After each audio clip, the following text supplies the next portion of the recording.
आज के इस सेशन में हम लोग कवर करेंगे स्ट्रिंग इंडेक्सिंग एंड स्लाइसिंग किसे बोलते हैं, कितने मेथड्स हैं स्ट्रिंग को, एक एक करके सारे मेथड को हम लोग कवर करेंगे। उसके बाद वे कौन कौन से ऑपरेटर हैं जिसे हम लोग स्ट्रिंग के साथ इस्तेमाल कर सकते हैं, उन सबको कवर करेंगे। तो चलिए आइए इस नेक काम का आगाज़ करते हैं अल्लाह के बाबरकत नाम के साथ। बिस्मिल्लाहिर्रहमानिर्रहीम। So what is a string? A string is a sequence of character, यानी हम लोग ढेर सारे कैरेक्टर को इकट्ठा एक जगह स्टोर करेंगे तो उसे ही हम लोग बोलते हैं स्ट्रिंग। पाइथन में हम लोग स्ट्रिंग को सिंगल कोट, डबल कोट या फिर ट्रिपल सिंगल कोट और ट्रिपल डबल कोट के अंदर स्टोर करके रख सकते हैं, जहां पर triple double quote and triple single quote multiple line string को स्टोर करने के लिए यूज किया जाता है। स्ट्रिंग किसी भी प्रोग्रामिंग लैंग्वेज का सबसे ज़्यादा इस्तेमाल किए जाने वाला डेटा टाइप है। हम लोग सिंगल कोट के अंदर डबल कोट को लिख सकते हैं और डबल कोट के अंदर सिंगल कोट को लिख सकते हैं, यानी कि सिंगल कोट के अंदर किसी स्ट्रिंग को मैंने अगर लिखा तो उसके अंदर कहीं भी दोबारा से सिंगल कोट नहीं लिख सकते। ठीक है, अगर उसे लिखना है तो हम लोग उसे कोई और तरीका है, उसे हम लोग देखेंगे, so don't worry about that. लेकिन जनरली हम लोग सिंगल कोट के अंदर दोबारा सिंगल कोट का इस्तेमाल नहीं कर सकते और डबल कोट के अंदर दोबारा डबल कोट का इस्तेमाल नहीं करते। इसीलिए मैंने आप लोगों को बताया कि सिंगल कोट के अंदर डबल कोट का इस्तेमाल करना है और डबल कोट के अंदर सिंगल कोट का इस्तेमाल करना है। लेकिन सिंगल कोट और डबल कोट दोनों का इस्तेमाल हम लोग कर सकते हैं ट्रिपल सिंगल कोट या ट्रिपल डबल कोट के अंदर। ठीक है, लेकिन सिंगल कोट और डबल कोट दोनों का इस्तेमाल किया जा सकता है ट्रिपल कोट के अंदर। जैसा कि मैंने आप लोगों को बताया कि अगर हमें मल्टीपल लाइन स्ट्रिंग लिखना होगा तो उसके लिए हम लोग इस्तेमाल कर सकते हैं ट्रिपल कोट का, या फिर वो ट्रिपल सिंगल कोट हो सकता है या ट्रिपल डबल कोट हो सकता है। स्ट्रिंग के अंदर एस्केप सीक्वेंस का बहुत ही ज़्यादा इंपॉर्टेंट रोल है, हम लोग उसे देखेंगे। अभी तक मैंने काफ़ी थियोरेटिकल बातें कर दी, तो चलिए आप लोगों को अब मैं इसका प्रैक्टिकल दिखाता हूँ कि स्ट्रिंग किसे बोलते हैं। मैं यहाँ पर अपने VS कोड के अंदर आ गया हूँ और मैं यहाँ लिखता हूँ। अभी मैं यूज़ कर रहा हूँ डबल कोट का। मैंने आप लोगों को बताया कि डबल कोट का इस्तेमाल भी कर सकते हैं और ट्रिपल कोट का भी इस्तेमाल कर सकते हैं। मैं यहाँ लिखता हूँ हेलो। अगर मैं इसे इस तरह से लिखूं तो ये भी वैलिड है। मैं इन दोनों को प्रिंट करके दिखाता हूं और इनका टाइप भी चेक करेंगे। मैं यहाँ लिखता हूं print of string var and string var 2। Okay, और नीचे इनका डेटा टाइप भी प्रिंट कर लेते हैं। तो चलिए देखते हैं इसका क्या आता है आउटपुट। मैं यहाँ लिखूंगा पाइथन और हमारे फाइल का नेम। आप देख सकते हैं यहाँ पर भी इसने हेलो प्रिंट कर दिया, नीचे वाले लाइन में भी इसने हेलो प्रिंट कर दिया, और यहाँ पर आप देख सकते हैं दोनों का डेटा टाइप है स्ट्रिंग। तो मैंने आप लोगों को बताया कि हम लोग सिंगल कोट के अंदर भी लिख सकते हैं और डबल कोट के अंदर भी लिख सकते हैं। अब मैं आप लोगों को कुछ अलग एग्जांपल दिखाता हूँ। सपोज मुझे कुछ ऐसा लिखना रहा जैसे दिस इज अमन्स बुक। ओके, तो हम लोग कैसे लिख सकते हैं? मैं अगर इसे सिंगल कोट के अंदर लिखना चाहूँ तो मैं इस तरह से लिख सकता हूँ दिस इज अमन्स बुक। ठीक है, आप देख सकते हैं यहाँ पर अमन्स में मैंने क्या किया, यहाँ पर एक अपस्ट्रॉफी यूज किया है। ठीक है, तो ये एक इनवैलिड स्ट्रिंग है। ऐसा क्यों? क्योंकि मैंने यहाँ पर इस पूरे स्ट्रिंग को सिंगल कोट के अंदर इनक्लोज किया है। ठीक है, और मैंने आप लोगों को बताया था कि हम लोग सिंगल कोट के अंदर दोबारा से सिंगल कोट का इस्तेमाल नहीं कर सकते हैं। ठीक है, दोबारा से सिंगल कोट का इस्तेमाल नहीं कर सकते हैं। इसलिए ऐसे सिचुएशन में हम लोग क्या करेंगे, हम लोग यूज कर सकते हैं डबल कोट का। ठीक है, अभी मैंने इस पूरे स्ट्रिंग को इनक्लोज कर दिया है डबल कोट के अंदर। अभी मैं इसे प्रिंट करके दिखाता हूँ आप लोगों को। प्रिंट ऑफ स्ट्रिंग वेर, और मैं यहाँ लिखता हूँ type, print of type of string where.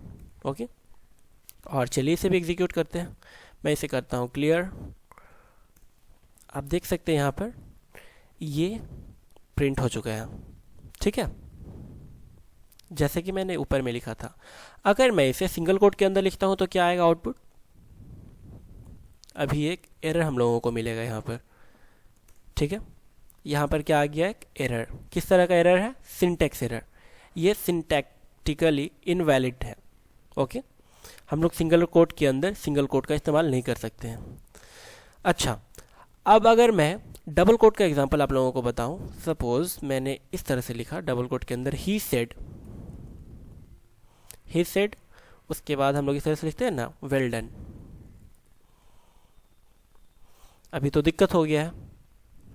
ठीक है, दिक्कत इसलिए हो गया क्योंकि यहाँ पर देखिए मैंने दोबारा से डबल कोट का इस्तेमाल कर दिया। मैंने आप लोगों को बताया कि डबल कोट के अंदर हम लोग दोबारा से डबल कोट का इस्तेमाल नहीं कर सकते हैं। अभी मैं इसे प्रिंट करने की कोशिश करूँगा तो हम लोगों को आउटपुट आएगा इनवैलिड सिंटेक्स। ठीक है, invalid syntax.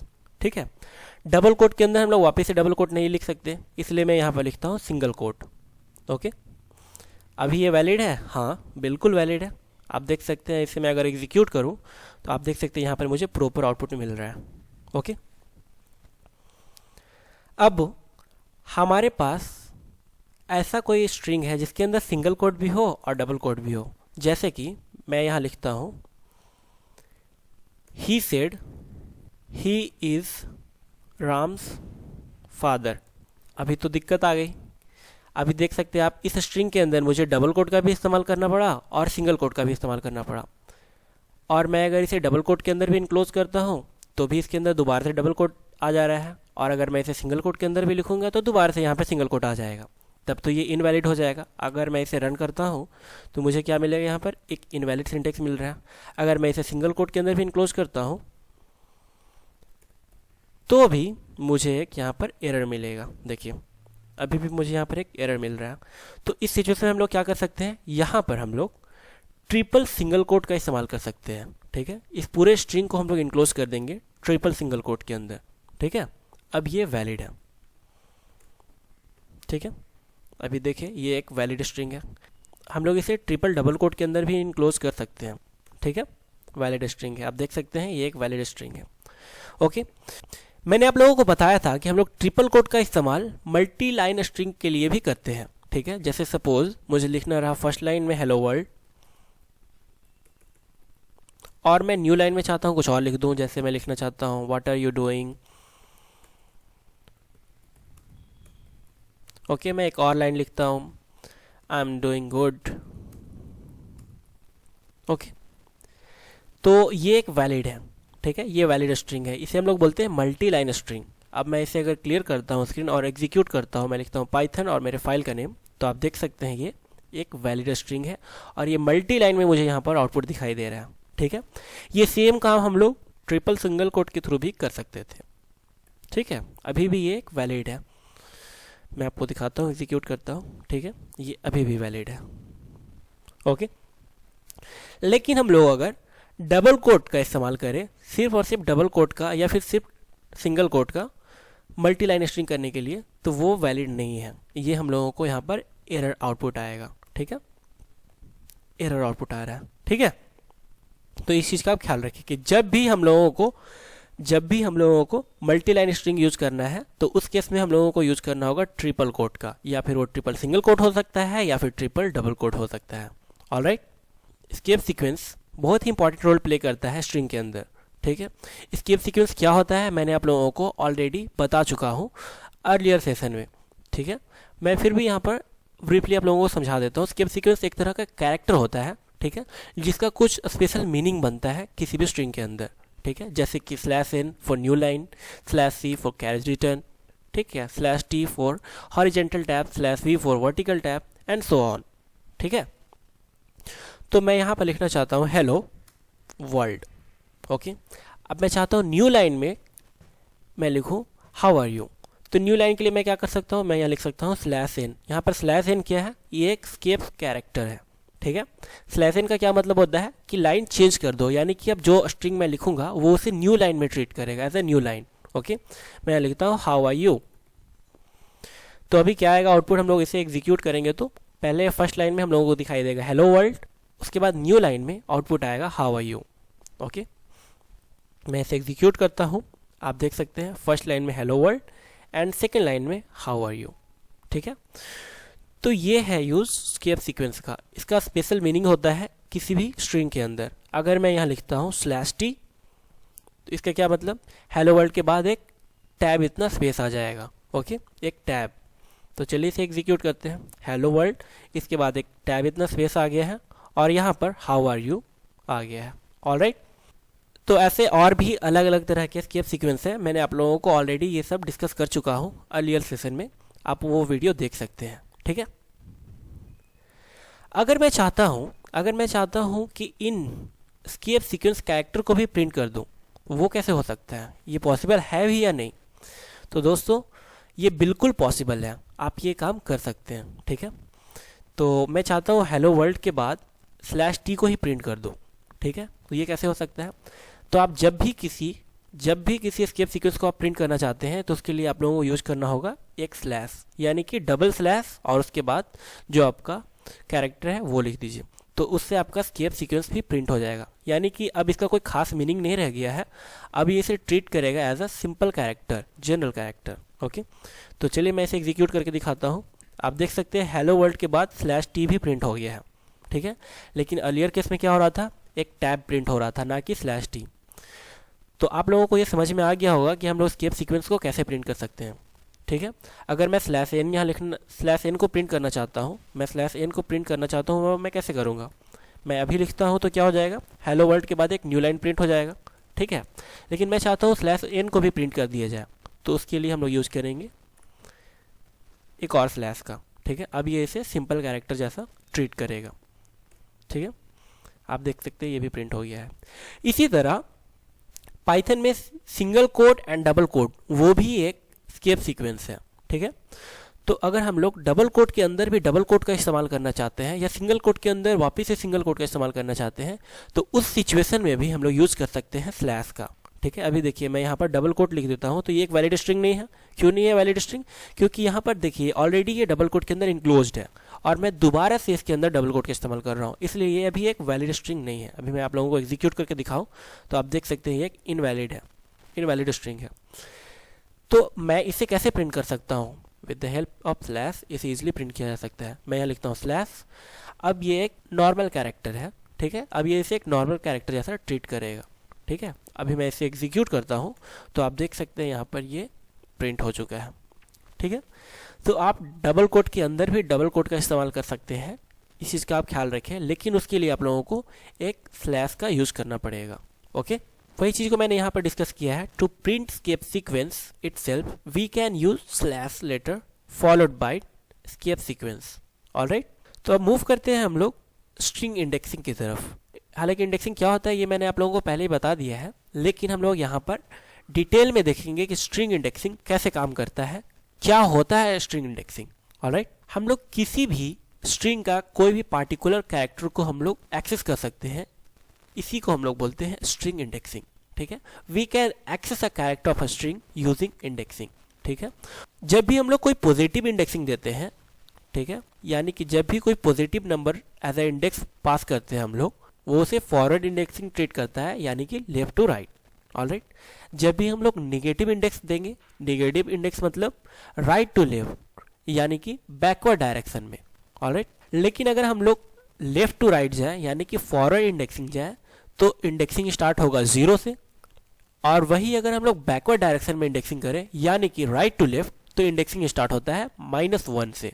If we are trying to access a character, हम लोग अगर किसी कैरेक्टर को एक्सेस करने का कोशिश कर रहे हैं, ठीक है, जो कि उस इंडेक्स के, उस स्ट्रिंग के इंडेक्स के आउट ऑफ द रेंज है, ठीक है, तो उस केस में हम लोगों को एक एरर मिलेगा जिसे हम लोग बोलते हैं इंडेक्स एरर। तो चलिए सारे का प्रैक्टिकल देखते हैं।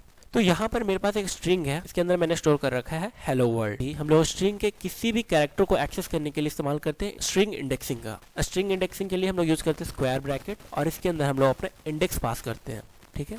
सपोज मैंने यहाँ पे पुट किया 4 क्या है, आप देख सकते हैं यहाँ पर एक पॉजिटिव नंबर है, यानी कि ये एक फॉरवर्ड इंडेक्सिंग है, यानी कि लेफ्ट टू राइट। ये स्टार्ट होगा H से और एंड होगा D पे, ठीक है, लेफ्ट टू राइट। तो आप काउंट कीजिए, मैंने आप लोगों को बताया था कि लेफ्ट में इंडेक्सिंग स्टार्ट होता है 0 से, तो 0 1 2 3 एंड 4 के जगह पे क्या आ रहा है O, तो आउटपुट क्या आएगा, आउटपुट आएगा O। स्ट्रिंग का 0th इंडेक्स, मैंने आप लोगों को बताया था कि जब भी हम लोग फॉरवर्ड इंडेक्सिंग करते हैं, फॉरवर्ड ट्रावर्स करते हैं, तो इंडेक्सिंग स्टार्ट होता है 0 से, यानी कि H को अभी ये प्रिंट कर देगा, ठीक है, H को प्रिंट कर देगा। तो चलिए इसे प्रिंट करके देखते हैं। आप देख सकते हैं यहाँ पर H आ गया आउटपुट।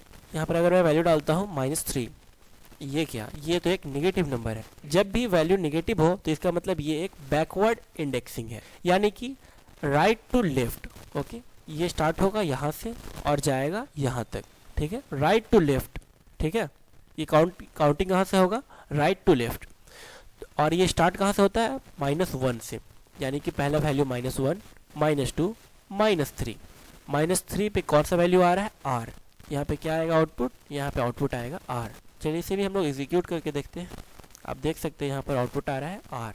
ठीक है, अगर मैं यहाँ लिखता हूँ -1, ठीक है, -1 इंडिकेट करता है किसी भी स्ट्रिंग का लास्ट पोजीशन को। ठीक है, तो यहाँ पे क्या आएगा आउटपुट, यहाँ पर आउटपुट आएगा d।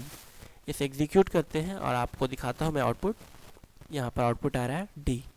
ऑलराइट, इसी तरह मैंने आप लोगों को बताया था कि अगर मैं यहाँ पे कोई ऐसा वैल्यू पुट कर दूँ जो इसके रेंज के बाहर हो, सपोज मैंने यहाँ पे पुट कर दिया 100, ठीक है, स्ट्रिंग ऑफ 100, तो स्ट्रिंग ऑफ 100 ये तो 100 तक जा ही नहीं रहा है। 5 + 5 10, यहाँ तक 10 ही वैल्यू ही है।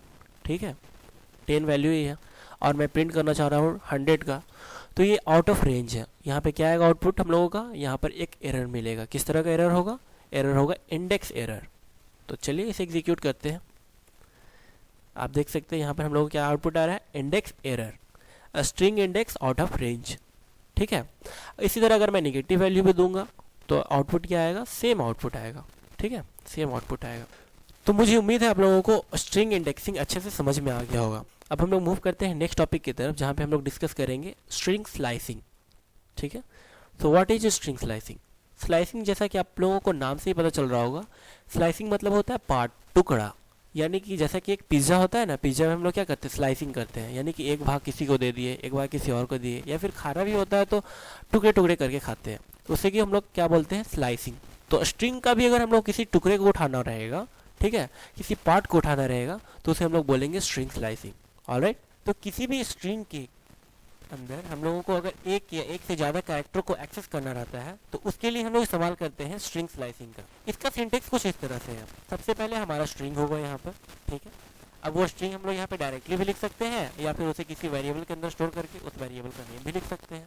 उसके बाद हम लोग स्क्वायर ब्रैकेट के अंदर लिखते हैं beginning index, okay, colon ending index, colon step, जहाँ पर beginning index, ending index and step तीनों ऑप्शनल है। यहाँ पर बी इंडेक्स जो लिखा हुआ है वो ये डिसाइड करता है, वो ये बताता है कि हम लोग कहाँ से, किस पोजीशन से हम लोग स्टार्ट करना चाहते हैं। ठीक है, ई इंडेक्स बताता है कहाँ पे वो टर्मिनेट होगा, और वो जहाँ तक जाता है, यानी कि जो भी वैल्यू हम लोग यहाँ पर देंगे वो उससे एक कम तक जाता है। सपोज मैंने लिखा यहाँ पर 8, तो वो कहाँ तक जाएगा, 8 - 1 यानी कि 7 तक जाएगा। उसके बाद है स्टेप। स्टेप बताता है हम लोगों को कि कितने स्टेप जंप करना है, यानी कि एक एक का स्टेप जंप करना है, या फिर अगर मैं 2 वैल्यू डाल दूंगा तो 2 स्टेप जंप करेगा।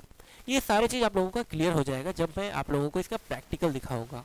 ऑलराइट, यहाँ पर मैं आप लोगों को बता दूं कि अगर हम लोग बिगिनिंग इंडेक्स स्पेसिफाई नहीं करते हैं, ठीक है, तो बाय डिफॉल्ट जो बिगिनिंग इंडेक्स का जो वैल्यू होता है वो होता है 0। इसी तरह अगर हम लोग एंडिंग इंडेक्स स्पेसिफाई नहीं करेंगे तो एंडिंग इंडेक्स क्या होता है, बाय डिफॉल्ट -1, यानी कि एंड ऑफ द स्ट्रिंग, और जो डिफॉल्ट वैल्यू होता है स्टेप का वो होता है 1। तो चलिए हम इसका प्रैक्टिकल देख लेते हैं। पहले यहाँ पर आप देख सकते हैं ये वैल्यू पॉजिटिव है, यानी कि जो इंडेक्सिंग स्टार्ट होगा वो किधर से होगा, लेफ्ट टू राइट, यानी कि फॉरवर्ड इंडेक्सिंग।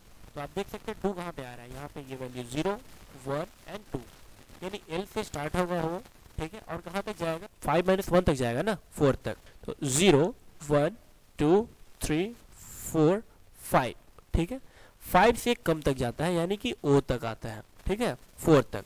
तो यहाँ पे क्या आएगा आउटपुट, यहाँ पर आउटपुट आएगा LLO। ऑलराइट, चलिए इसे एग्जीक्यूट करते हैं हम लोग। यहाँ लिखता हूँ पाइथन, फाइल का नेम और एंटर। ठीक है, आउटपुट आ रहा है परफेक्टली। ये इस तरह का मैंने यहाँ पर एक कमेंट में लिख दिया ताकि आप लोगों को काउंटिंग करना आसान हो जाए। ठीक है, अगर मैं यहाँ चाहता हूँ, अगर मैं चाहता हूँ कि वर्ल्ड पूरा प्रिंट हो जाए, WORLD, तो हम लोगों को क्या लिखना होगा, देखिए इसका इंडेक्स से स्टार्ट होता है 6 से, तो हम लोग यहाँ लिखना होगा 6, ठीक है, और ये ख़त्म कितने पे होता है, ये ख़त्म होता है 10th पे, ठीक है। तो 10 पे ख़त्म हो रहा है तो हम लोगों को क्या करना होगा, इससे एक ज़्यादा लेना होगा, क्योंकि मैंने आप लोगों को बताया था कि एंडिंग इंडेक्स हम लोग जो भी देते हैं उससे -1 तक वो कवर करता है। तो वो 10 पे ख़त्म हो रहा है ना, तो मैं यहाँ लिखता हूँ 11, ठीक है, मैं यहाँ लिखता हूँ 11। अभी मैं इसे एग्जीक्यूट करूँगा तो क्या आएगा आउटपुट, वर्ल्ड, ठीक है, वर्ल्ड आ रहा है आउटपुट। अगर मैं चाहता हूँ LO प्रिंट हो जाए, ELLO, यहाँ पर देखिए E का वैल्यू क्या है, 1 है, मैं यहाँ लिखता हूँ 1, और O कहाँ पे आ रहा है, 4 पे आ रहा है। तो मुझे क्या लेना होगा, 4 से एक ज़्यादा, 4 से एक ज़्यादा। क्यों? क्योंकि मैंने आप लोगों को बताया था कि जो एंडिंग इंडेक्स होता है उससे -1 तक वैल्यू जाता है। तो मैं अगर लिखता हूँ 5, तो 5 - 1 4, ठीक है। तो यहाँ पे हम लोगों को क्या देना होगा, 5। अभी क्या आएगा आउटपुट, येलो आ जाएगा। चलिए इसे एग्जीक्यूट करते हैं, येलो, ठीक है। तो आप इसके साथ जितना खेलिएगा स्ट्रिंग स्लाइसिंग के साथ, आप लोगों को उतना ही ज़्यादा अच्छे से समझ में आएगा। मैंने आप लोगों को क्या बताया था कि ये सारे वैल्यू ऑप्शनल है। अगर मैं यहाँ पर कोई भी वैल्यू नहीं दूँ तो ये क्या होगा, यहाँ पे बाय डिफ़ॉल्ट वैल्यू क्या होगा, 0, ठीक है। तो अभी क्या आएगा आउटपुट, 0 यहाँ से कहाँ तक आएगा, 5 - 1 4, इसलिए आउटपुट क्या आएगा, हेलो। क्यों? क्योंकि यहाँ पर बाय डिफ़ॉल्ट वैल्यू क्या है, 0। मैं इसे एग्जीक्यूट करता हूँ, आप देख सकते हैं यहाँ पर हेलो आ रहा है, ठीक है। और अगर मैं यहाँ पे भी कोई वैल्यू नहीं दूँ तो क्या आएगा आउटपुट। मैंने आप लोगों को बताया था कि इसका जो वैल्यू होता है वो बाय डिफ़ॉल्ट -1 होता है। और -1 किसे इंडिकेट करता है, एंड ऑफ द स्ट्रिंग को, यानी कि स्ट्रिंग का जो लास्ट कैरेक्टर है उसे वो इंडिकेट करता है, डी को। अभी क्या आएगा आउटपुट, अभी आउटपुट आएगा हेलो वर्ल्ड, पूरा आ जाएगा आउटपुट, ठीक है, पूरा आ जाएगा आउटपुट। ये तो मैंने आप लोगों को बताया ही नहीं। ये 1 का क्या काम है, स्टेप क्या होता है, ये स्टेप ये बताता है हम लोगों को कि कितने स्टेप जंप करने हैं, ठीक है, कितने स्टेप जंप करने हैं। अभी ये क्या कर रहा है, एक स्टेप जंप कर रहा है, एच से आ रहा है 1 स्टेप ई, फिर 1 स्टेप जंप किया एल, फिर 1 स्टेप जंप किया L, O and so on. अगर मैं चाहता हूँ कि ये 2-2 स्टेप जंप करे, 2-2 स्टेप जंप करे, तो क्या आएगा आउटपुट, पहले तो आएगा एच, उसके बाद एक स्टेप यहाँ से उठ करके दूसरे स्टेप पे आ जाएगा, अभी एल, फिर से एक स्टेप जंप करेगा, फिर इस पे आ जाएगा ओ, इस तरह करके ये प्रिंट करेगा H L O W R D, इस तरह से आएगा आउटपुट। चलिए इसे एग्जीक्यूट करके देखते हैं, ठीक है, H L O W R D. तो ये स्टेप दिखाता है हम लोगों को, ठीक है, स्टेप दिखाता है, ऑलराइट। अगर मैं यहाँ 3 लिख दूँ, अगर मैं यहाँ 3 लिख दूंगा तो क्या आएगा आउटपुट, पहले ये आएगा एच, उसके बाद ये क्या करेगा, 3 स्टेप जंप करेगा 1 2 3, ठीक है। अभी क्या आएगा एल, फिर से 3 स्टेप जंप करेगा 1 2 3, ठीक है। डब्ल्यू आ जाएगा H L W L D, H L W L, H L W L आएगा आउटपुट। तो चलिए इसे भी एग्जीक्यूट कर लेते हैं, ठीक है, एच एल डब्ल्यू एल। तो आप लोगों को समझ में आया स्टेप क्या होता है। स्टेप बताता है कि आपको कितने कितने स्टेप जंप करने हैं, कितने कितने स्टेप के बाद वैल्यू को कंसीडर करना है। अच्छा, अगर मैं इसे भी हटा दूंगा तो क्या आएगा आउटपुट। मैंने आप लोगों को बताया था कि बाय डिफ़ॉल्ट स्टेप का वैल्यू होता है 1। अभी क्या आएगा आउटपुट, अभी आउटपुट आ जाएगा हेलो वर्ल्ड पूरा, ठीक है। बाय डिफ़ॉल्ट वैल्यू क्या होता है स्टेप का, 1। बी इंडेक्स का वैल्यू 0, एंडिंग इंडेक्स का वैल्यू -1 और स्टेप का वैल्यू 1, ठीक है। इस चीज़ को आप हमेशा अपने ध्यान में रखेंगे तो आप लोगों को स्ट्रिंग स्लाइसिंग में कोई भी दिक्कत नहीं होगा, ऑलराइट।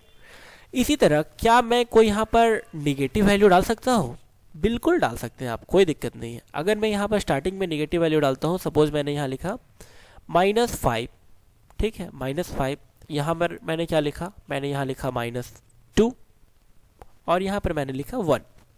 अभी क्या आएगा आउटपुट, अभी देखिए -5 यहाँ से क्या स्टार्ट हो रहा है, -1 -2 -3 -4 -5, यानी कि ये W से स्टार्ट करेगा और -2 तक जाएगा, ठीक है, -2 तक जाएगा। तो -2 कहाँ तक आएगा, -1 -2 यहाँ तक आएगा, ठीक है, यानी WOR प्रिंट होगा, वॉर, है ना। -2 कहाँ तक आ रहा है, यहाँ तक आ रहा है। मैंने आप लोगों को बताया था कि इससे एक कम तक, यानी कि -2 में अगर हम लोग 1 माइनस करेंगे तो कितना हो जाएगा, -3, यानी कि यहाँ तक WOR प्रिंट हो रहा है, ठीक है। अगर मैं यहाँ पर लिख देता हूँ -6, ये -7, तो क्या आएगा आउटपुट बताइए, -7, और मैं यहाँ लिखता हूँ -1, अभी क्या आएगा आउटपुट बताइए। -1 किसे बोलते हैं हम लोग, डी, यानी इससे कम तक आएगा वैल्यू, एल तक आएगा। और -7 कहाँ तक जा रहा है, -1 -2 -3 -4 -5 -6 -7, यानी O स्पेस WORL, ये आउटपुट आना चाहिए, ठीक है। चलिए इसे एग्जीक्यूट करते हैं, आ रहा है आउटपुट, समझ में आ रहा है आप लोगों को। यहाँ पर डिफ़ॉल्ट वैल्यू क्या है, यहाँ डिफ़ॉल्ट वैल्यू है 0, यहाँ पर डिफ़ॉल्ट वैल्यू क्या है -1, और यहाँ पर स्टेप में अगर मैं -1 दे देता हूँ तो ये क्या होगा, ये शुरू से लास्ट तक के जितने भी स्ट्रिंग के अंदर जितने भी कैरेक्टर होंगे वो उसे रिवर्स ऑर्डर में प्रिंट कर देगा, यानी कि उल्टे फॉर्म में। 1 क्या करता था, एक ही कदम आगे बढ़ता था ना, HELLO, ठीक है। 2 क्या करता था, 2 कदम आगे बढ़ता था, H के बाद L, L के बाद O, उसके बाद W, फिर R, D and so on. ठीक है। 3 क्या करता था, 3 कदम आगे बढ़ता था। इसी तरह -1 क्या करेगा, एक कदम पीछे से प्रिंट होगा वो, ठीक है, एक कदम पीछे से प्रिंट होगा। अभी आप देख सकते हैं, अगर मैं इसे एग्जीक्यूट करूं तो आप देख सकते हैं हेलो वर्ल्ड इसने रिवर्स ऑर्डर में प्रिंट कर दिया है, ठीक है, रिवर्स ऑर्डर में प्रिंट कर दिया है। अगर मैं इसे बोलूं कि -1 तक जाओ, ठीक है, -1 तक जाओ, कहाँ से स्टार्ट होने के बाद, स्टार्ट करो -1 से, ठीक है, और जाओ 0 तक, ठीक है, जाओ 0 तक और -1 स्टेप तक, तो ये क्या आएगा आउटपुट, ये आउटपुट आएगा इस तरह से, ठीक है। एक चीज़ मैं आप लोगों को और बता दूं, अगर मैं यहाँ पर कुछ ऐसा वैल्यू डालूं, सपोज मैंने यहाँ लिखा 0 या फिर मैंने लिखा 1 और उसके बाद मैं यहाँ लिखता हूँ 1000, ठीक है, या 10,000, ठीक है, और यहाँ पर मैं देता हूँ स्टेप 1, ठीक है। अभी क्या आएगा आउटपुट, यहाँ पर 10,000 तो मेरा स्ट्रिंग के अंदर है ही नहीं, तो क्या आएगा, एरर आएगा क्या, नहीं, एरर नहीं आएगा। स्ट्रिंग स्लाइसिंग में इस तरह से एरर नहीं आता है। ये क्या करेगा, 1 से स्टार्ट करेगा, यानी कि ई से स्टार्ट करेगा और लास्ट ऑफ द स्ट्रिंग तक ये प्रिंट कर देगा, लास्ट कैरेक्टर तक ये प्रिंट कर देगा। तो चलिए इसे एग्जीक्यूट करते हैं, ठीक है, ये इस तरह से हो जाएगा। अगर मैं यहाँ ही लिख दूँ, यहाँ पे लिख दूँ अगर मैं 1000, ठीक है, अब क्या आएगा आउटपुट, अभी कुछ नहीं आएगा आउटपुट, क्योंकि 1000 इसके अंदर कहीं है ही नहीं, ठीक है। अगर हमारा स्टेप का वैल्यू पॉजिटिव रहा, इसका मतलब वो ट्रैवर्सिंग कर रहा है फॉरवर्ड डायरेक्शन में, जिसे हम लोग बोलते हैं left to right direction, okay. अगर नेगेटिव वैल्यू रहा स्टेप का, तो वो किस डायरेक्शन में ट्रैवर्स करेगा, बैकवर्ड डायरेक्शन में, यानी कि राइट टू लेफ्ट। इसका एग्जांपल मैं आपको ऑलरेडी दिखा चुका हूँ, लेकिन फिर भी एक बार दिखा देता हूँ मैं, ठीक है। अभी यहाँ पर मैं लिखता हूँ -5 to -1, ठीक है, -5 कहाँ पे आ रहा है, W पे, और -1 कहाँ तक आ रहा है, D पे। अभी क्या आएगा आउटपुट, WORL, ठीक है, इससे तो एक कम तक जाता है, जो भी हम लोग 1 दिए हैं तो 1 -1 में से एक घटा देंगे, ठीक है, तो क्या आ जाएगा -2, यानी कि WORL आउटपुट आना चाहिए। चलिए इसे एग्जीक्यूट करते हैं, WORL आउटपुट आ गया। अभी यहाँ पर स्टेप का वैल्यू पॉजिटिव है, इसलिए वो फॉरवर्ड डायरेक्शन में ट्रैवर्स कर रहा है, ठीक है। अगर मैं यहाँ लिखता हूँ -1 to -5, ठीक है, और इसे निगेटिव ट्रैवर्स कर देता हूँ। निगेटिव ट्रैवर्सिंग मतलब क्या, बैकवर्ड डायरेक्शन में क्या करेगा, वो ट्रैवर्स करेगा। अभी देखिए -1 कहाँ से स्टार्ट हो रहा है, D से, और ये कहाँ तक जाएगा, 5 तक जाएगा, ठीक है, यहाँ तक जाएगा, इससे एक कम तक, यानी 4 तक। तो ये क्या करेगा, इसे रिवर्स ऑर्डर में प्रिंट करेगा। क्यों रिवर्स ऑर्डर में प्रिंट करेगा, क्योंकि मैंने यहाँ पर निगेटिव स्टेप दिया है, ठीक है, निगेटिव स्टेप दिया। अभी क्या आएगा आउटपुट, DLRO। अगर मैं यहाँ पर पॉजिटिव इंडेक्स दूँ तो तब कुछ भी आउटपुट नहीं आएगा। ऐसा क्यों, क्योंकि देखिए बिगनिंग इंडेक्स क्या है, -1, ये तो स्टार्ट तो होगा यहाँ से, ठीक है, लेकिन ख़त्म कहाँ पे होगा, ख़त्म तो होगा ही नहीं, तो इसलिए यहाँ पर कोई भी आउटपुट नहीं आएगा। चलिए इसे भी एग्जीक्यूट करते हैं, ठीक है, कोई भी आउटपुट नहीं आ रहा है ना। तो मुझे उम्मीद है आप लोगों को स्ट्रिंग स्लाइसिंग अच्छे से समझ में आ गया होगा। अब हम लोग मूव करते हैं नेक्स्ट टॉपिक की तरफ, जहाँ पे हम लोग डिस्कस करेंगे वो सारे ऑपरेटर को हम लोग कवर करेंगे जिसे हम लोग स्ट्रिंग के साथ अप्लाई कर सकते हैं, ठीक है। तो आप देख सकते हैं यहाँ पर उन सारे ऑपरेटर का लिस्टिंग किया हुआ है। प्लस ऑपरेटर हम लोग यूज़ कर सकते हैं स्ट्रिंग के साथ। इसका काम है 2 स्ट्रिंग को कनकटनेट कर देना, ठीक है, ये 2 स्ट्रिंग को जोड़ देता है, ठीक है। इसी तरह यहाँ पर जो आपको स्टार दिखाई दे रहा है, ये रिप्रेजेंट करता है रिपीटेशन को, यानी कि एक ही स्ट्रिंग को कितना बार भी रिपीट कर सकते हैं with the help of star, यानी कि repetition operator. Alright, repetition operator. तो चलिए इन दोनों का पहले एग्जांपल देख लेते हैं। लेकिन आप इस बात का ख्याल रखिए कि जब भी हम लोग कनकटेनेशन का इस्तेमाल करेंगे तो हम लोगों का दोनों साइड यानी कि दोनों ऑपरेंड स्ट्रिंग होना चाहिए, ठीक है, दोनों ऑपरेंड स्ट्रिंग होना चाहिए, otherwise we will get an error. इसी तरह जब भी हम लोग रिपीट करने का कोशिश करेंगे तो एक ऑपरेंड स्ट्रिंग होना चाहिए और दूसरा ऑपरेंड इंटीजर होना चाहिए, ठीक है। अगर दोनों स्ट्रिंग हो जाएगा तो एरर मिलेगा हम लोगों को, ठीक है। यहाँ पर मैंने लिखा है हेलो वर्ल्ड, ठीक है, और मैं यहाँ प्रिंट करता हूँ, प्रिंट स्ट्रिंग वायर के अंदर मैं ऐड करता हूँ कुछ भी। सपोज मैंने ऐड किया इंडिया, ठीक है, इंडिया। अभी क्या आएगा आउटपुट, ये इस हेलो वर्ल्ड में इसको ऐड कर देगा और उसके बाद जो वैल्यू आएगा वो उसे प्रिंट कर देगा, ठीक है। तो चलिए इसका आउटपुट मैं दिखाता हूँ आप लोगों को। आप देख सकते हैं यहाँ पर हेलो वर्ल्ड इंडिया आ गया है। मैं ये सेम चीज़ को किसी वेरिएबल के अंदर भी स्टोर कर सकता था, नो प्रॉब्लम। मैं यहाँ लिखता हूँ टोटल इक्वल्स इस तरह से, ठीक है। और अभी मैं टोटल को प्रिंट कर देता हूँ, अभी भी सेम आएगा आउटपुट। मैं इसे एग्जीक्यूट करता हूँ, आप देख सकते हैं हेलो वर्ल्ड इंडिया।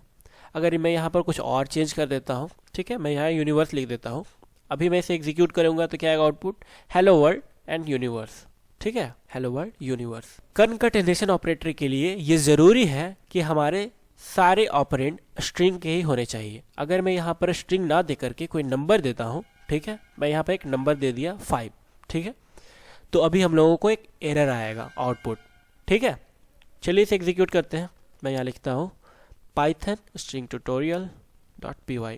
आप देख सकते हैं यहाँ पर मुझे एक एरर आ गया। किस तरह का एरर है ये, टाइप एरर, ठीक है, type error, can only concatenate string not integer, ठीक है, यानी कि हम लोग इसे कनकैटिनेट नहीं कर सकते, सिर्फ और सिर्फ स्ट्रिंग को ही कनकैटिनेट किया जा सकता है। ओके, अगर मैं इसे टाइप कास्ट कर दूँ स्ट्रिंग के अंदर तो क्या फिर कनकैटिनेट होगा, बिल्कुल होगा।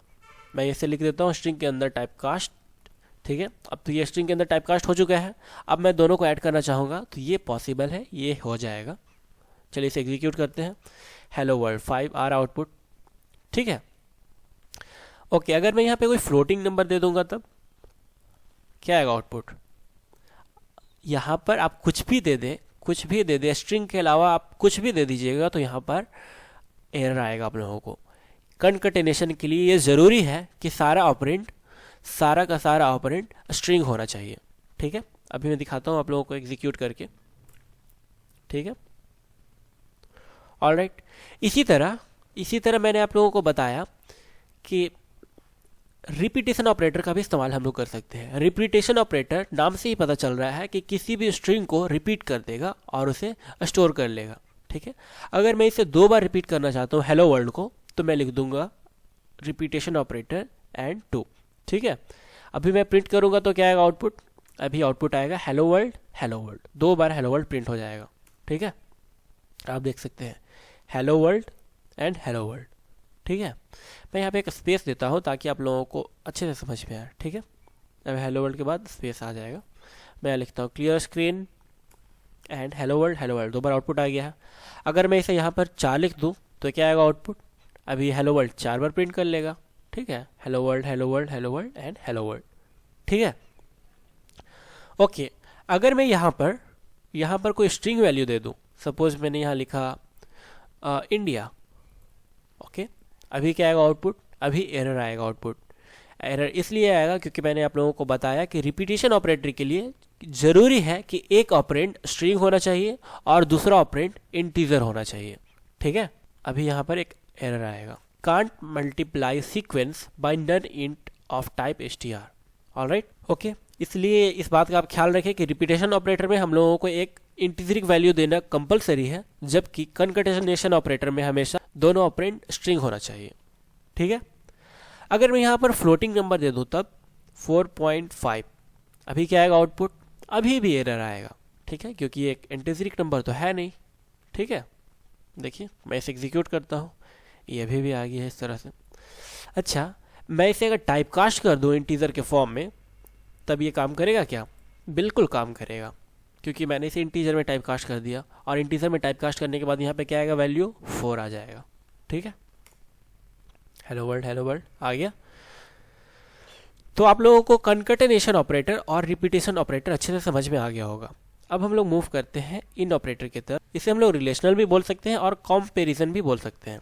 Comparison is based on how the letters are arranged in the dictionary that we are used in real life, ठीक है। हम लोग जिस तरह से एक वास्तविक डिक्शनरी जो होता है हमारे पास, जो ऑक्सफोर्ड डिक्शनरी होता है हम लोग रियल लाइफ में यूज करते हैं, उसके अंदर जिस तरह से लेटर्स लिखे हुए रहते हैं, यानी कि कोई वर्ड अगर अल्फ़ाबेट ए से स्टार्ट होता है तो उसका डिक्शनरी में पहला पोजीशन पे रहता है। अगर कोई लेटर जेड से स्टार्ट होता है तो उसका डिक्शनरी में लास्ट पोजीशन में वो इंडेक्स किया हुआ रहता है। इसी तरह स्ट्रिंग कंपैरिजन भी काम करता है। मैं यहाँ लिखता हूँ ए, पहले ए ग्रेटर देन बी, अभी क्या आएगा आउटपुट, अभी आउटपुट आएगा फॉल्स। क्यों, क्योंकि ए तो वैल्यूज में छोटा है, ए डिक्शनरी में पहले ही आ जाता है, ठीक है। जो डिक्शनरी में बाद में आता है उसका वैल्यू बड़ा हो जाता है, ठीक है। इसलिए अभी आउटपुट क्या आएगा, फॉल्स आएगा, ठीक है, फॉल्स आएगा। अगर मैं यहाँ लिखता हूँ is A less than B, तो यहाँ पर आउटपुट आएगा ट्रू। बिल्कुल, ए पहले आ जाता है डिक्शनरी में इसलिए ये छोटा है, और बी बाद में आता है इसलिए बी का वैल्यू बड़ा है ए से। ठीक है, अब देख सकते हैं अगर मैं इसे एग्जीक्यूट करूंगा तो अब आ रहा है ट्रू। ठीक है ना। दरअसल ये कंपैरिजन इसके आस्की वैल्यू के बेसिस पे होता है। इसे हम लोग बस इस तरह से समझेंगे कि जिस तरह से हमारे रियल ऑक्सफोर्ड डिक्शनरी में लेटर अरेंज किए हुए रहते हैं, जो डिक्शनरी में पहले आते हैं लेटर्स उसका वैल्यू छोटा होता है, और जो डिक्शनरी में बाद में आते हैं लेटर उनका वैल्यू बड़ा होता है। ठीक है, तो इसी तरह अगर मैं यहाँ लिखता हूँ एग ग्रेटर देन हेन, अभी क्या आएगा आउटपुट? क्या एग बड़ा है हेन से? अभी क्या आएगा आउटपुट? अभी वैल्यू आएगा फॉल्स। एग बड़ा नहीं है, हेन बड़ा है। ठीक है, अभी देखिए मैं इसे एग्जीक्यूट करता हूँ, आप देख सकते हैं फॉल्स आ रहा है। ऐसा क्यों हो रहा है? ये ऑक्सफोर्ड डिक्शनरी में पहले आता है, जबकि अल्फ़ाबेट लेटर एच बाद में आता है। ठीक है, जो पहले आ रहा है उसका वैल्यू कम होगा, जो बाद में आ रहा है उसका वैल्यू ज़्यादा होगा। या आप इस तरह से भी समझ लीजिए, ई का वैल्यू अगर हम लोग इसे नंबर में कन्वर्ट करने की कोशिश करेंगे, अगर ए को 1 ट्रीट करते हैं, बी को 2 ट्रीट करते हैं, तो ई का वैल्यू हो जाएगा 5। ठीक है, ई का वैल्यू हो जाएगा 5 और एच का वैल्यू हो जाएगा 8। तो बताइए 5 बड़ा है या 8? 8 बड़ा है ना। और मैं यहाँ पर क्या पूछ रहा हूँ, इज़ 5 ग्रेटर देन 8? नो, इसलिए वैल्यू क्या आ रहा है? फॉल्स। ठीक है, तो इस तरह से स्ट्रिंग कंपैरिजन काम करता है। ऑलराइट, अल्ताफ ग्रेटर देन 1 2 3, यहाँ पर आप देख सकते हैं कि एक ऑपरेंड स्ट्रिंग है जबकि दूसरा ऑपरेंड नंबर है। क्या अब ये कंपैरिजन होगा? बिल्कुल नहीं। स्ट्रिंग और इंटीजर के बीच में हम लोग कंपैरिजन नहीं कर सकते हैं। ठीक है, स्ट्रिंग और नंबर के बीच में हम लोग कंपैरिजन नहीं कर सकते हैं। जब भी स्ट्रिंग कंपैरिजन का बात आता है तो आप इस बात का ख्याल रखिए कि दोनों ऑपरेंड इंटीजरिक होना चाहिए। ठीक है, लेकिन अगर मैं 1 2 3 को स्ट्रिंग के अंदर टाइपकास्ट कर दूं फिर ये पॉसिबल है। ठीक है, फिर ये पॉसिबल। आप देख सकते हैं यहाँ पर आउटपुट आ रहा है ट्रू। ठीक है, ऐसा क्यों?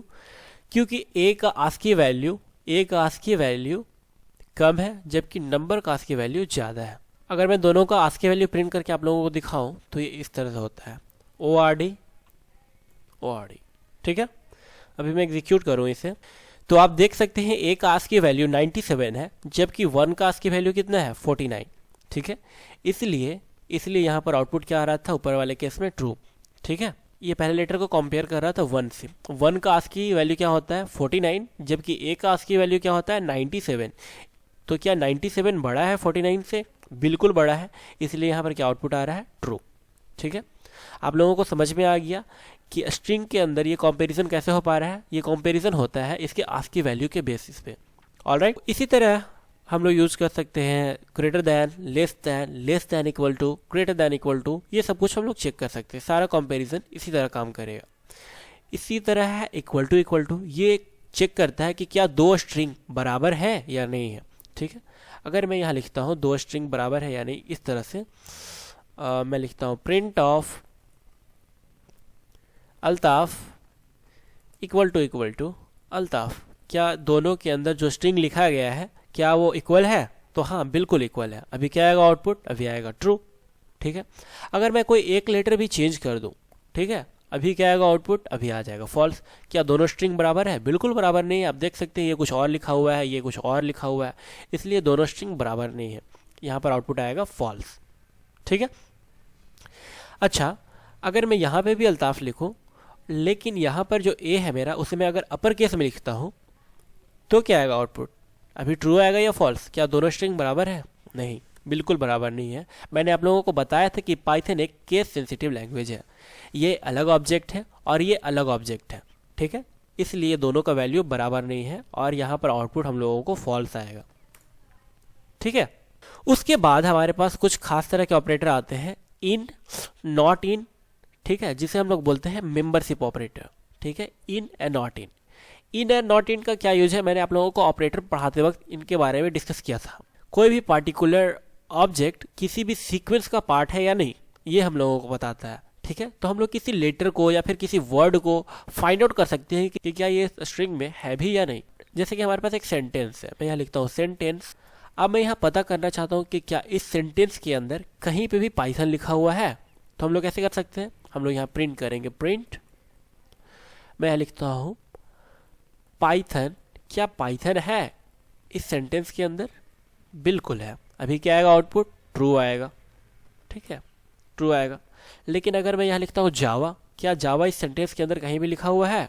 नहीं लिखा हुआ है, इसलिए आउटपुट क्या आएगा? फॉल्स आ जाएगा, ठीक है, इसलिए आउटपुट क्या आ जाएगा? फॉल्स आ जाएगा। तो इन ऑपरेटर का इस्तेमाल हम लोग ये चेक करने के लिए कर सकते हैं कि क्या कोई पार्टिकुलर स्ट्रिंग किसी स्ट्रिंग का पार्ट है या नहीं। अभी इसका आउटपुट क्या आएगा? ट्रू आएगा या फॉल्स? अभी इसका वैल्यू फॉल्स आएगा। क्यों? क्योंकि कहीं भी इसमें अपर केस में पाइथन नहीं लिखा हुआ है, इसलिए यहाँ पर आउटपुट आएगा फॉल्स, ठीक है। इसी तरह अगर मैं यहाँ एक लेटर को भी चेक कर सकता हूँ कि क्या ये लेटर इस स्ट्रिंग में है कहीं पे भी? बिल्कुल है। अभी क्या आएगा? आउटपुट ट्रू आएगा, ठीक है। यहाँ पर हम लोग मल्टीपल वर्ड्स भी लिख सकते हैं, जैसे मैं यहाँ लिख सकता हूँ आई एम, ठीक है, अभी भी आएगा ट्रू, ठीक है। आपको जिस तरह से भी चेक करना है आप कर सकते हैं, ये वैलिड है। इसी तरह नॉट इन का क्या काम है? ये बताता है कि क्या कोई पार्टिकुलर स्ट्रिंग किसी स्ट्रिंग का पार्ट है या नहीं। अगर वो नहीं रहा तो वो हम लोगों को ट्रू रिटर्न करेगा, अगर रहा तो वो फॉल्स रिटर्न करेगा। यानी कि इनका जस्ट रिवर्स काम करता है वो।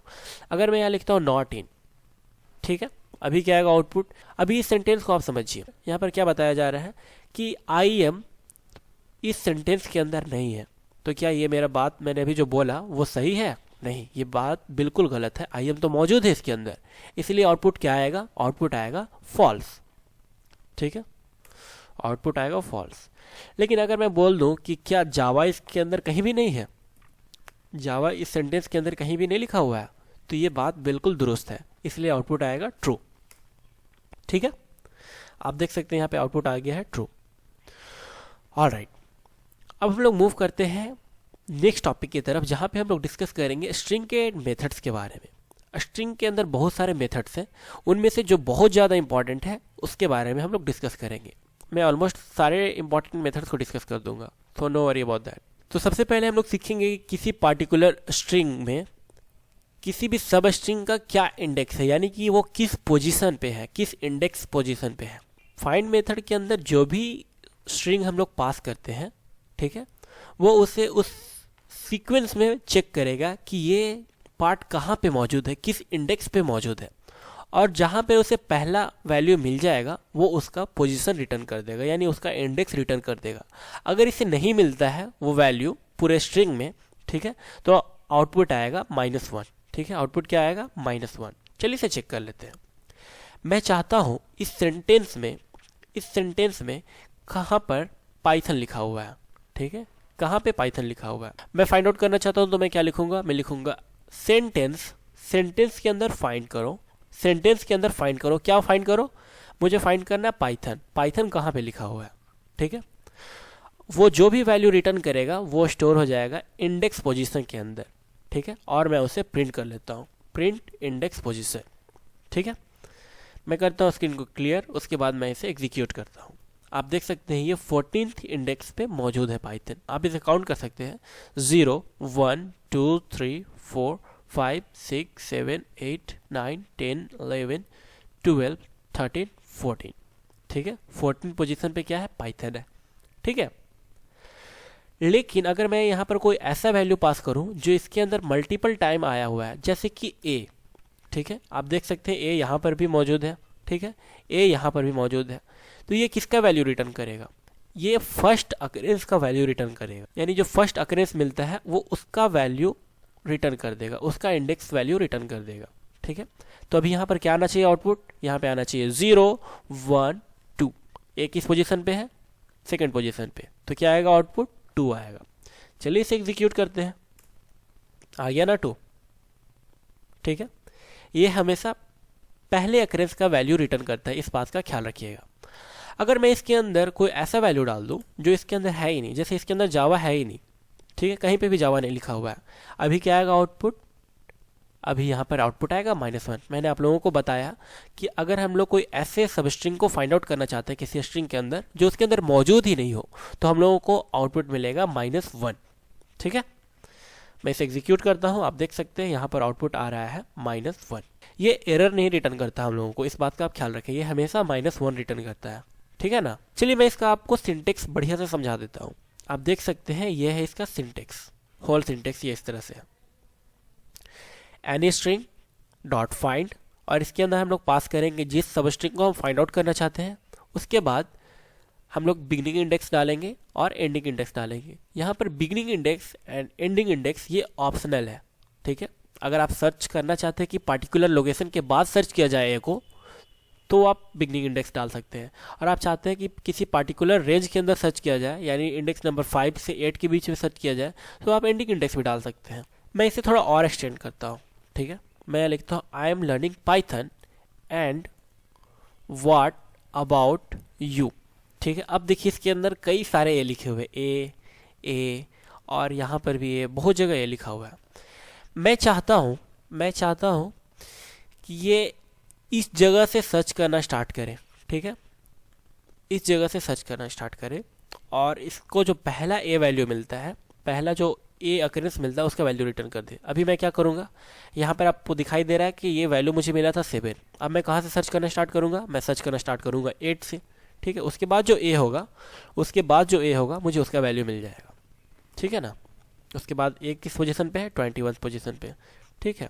आप यहाँ पर रेंज भी डाल सकते हैं कि इसके यानी कि एन और टी के बीच में जो वैल्यू है। अब जैसे मुझे इसको सर्च करना है कि इस टी और इस यू से पहले, यानी इसके बीच में अगर कहीं भी ए है, ठीक है, तो मुझे उसका वैल्यू बता दो। वो हम लोग कैसे कर सकते हैं, हम लोग टी का पोजीशन डालेंगे, ठीक है, और इसका पोजीशन डालेंगे।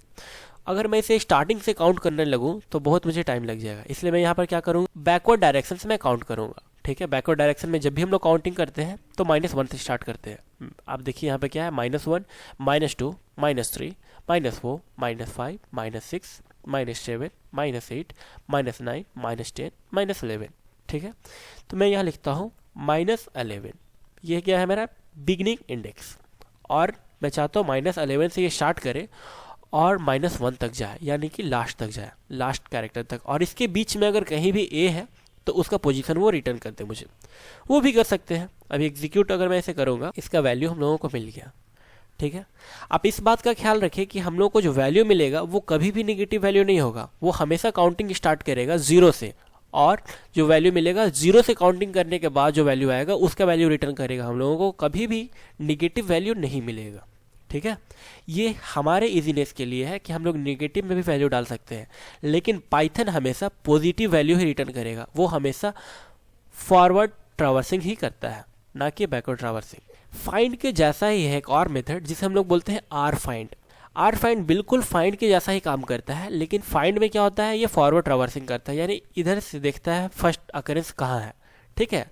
जबकि आर फाइंड क्या करता है, लास्ट से सर्च करना स्टार्ट करता है कि उसे फर्स्ट अकरेंस कहाँ मिला है, ठीक है। वो लास्ट से सर्च करता है।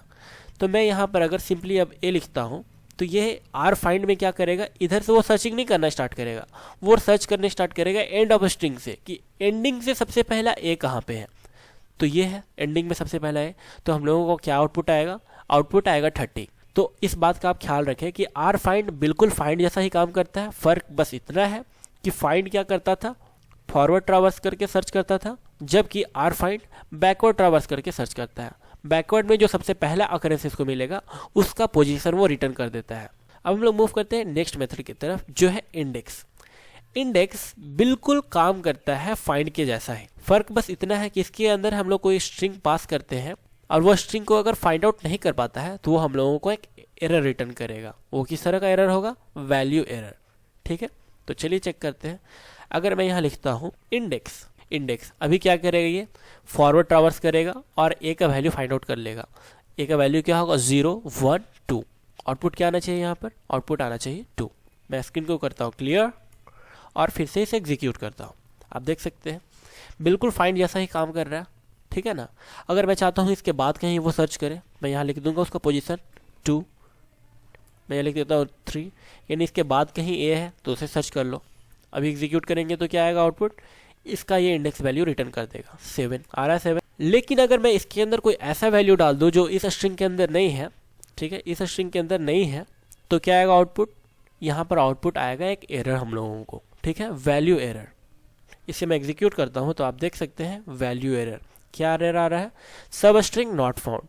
जबकि फाइंड में क्या होता था, फाइंड मेथड का इस्तेमाल हम लोग करते थे तो इस तरह का एरर नहीं आता था, उसमें हम लोगों को मिलता था -1। अगर मैं यहाँ लिखता हूँ फाइंड, ठीक है, फाइंड लिखता हूँ, अभी क्या आएगा आउटपुट -1, ठीक है।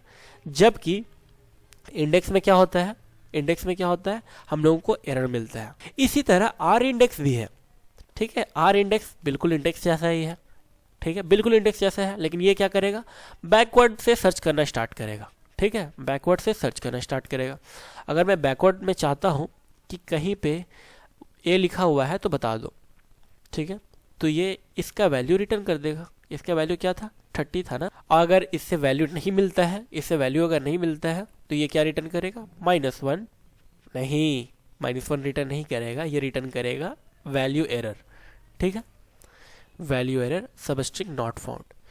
तो मुझे उम्मीद है आप लोगों को फाइंडिंग करने के लिए अब स्ट्रिंग में कोई दिक्कत नहीं होगा। फाइंडिंग के लिए हमने 4 मेथड देख लिया, कौन कौन सा, find, R find, index, R index.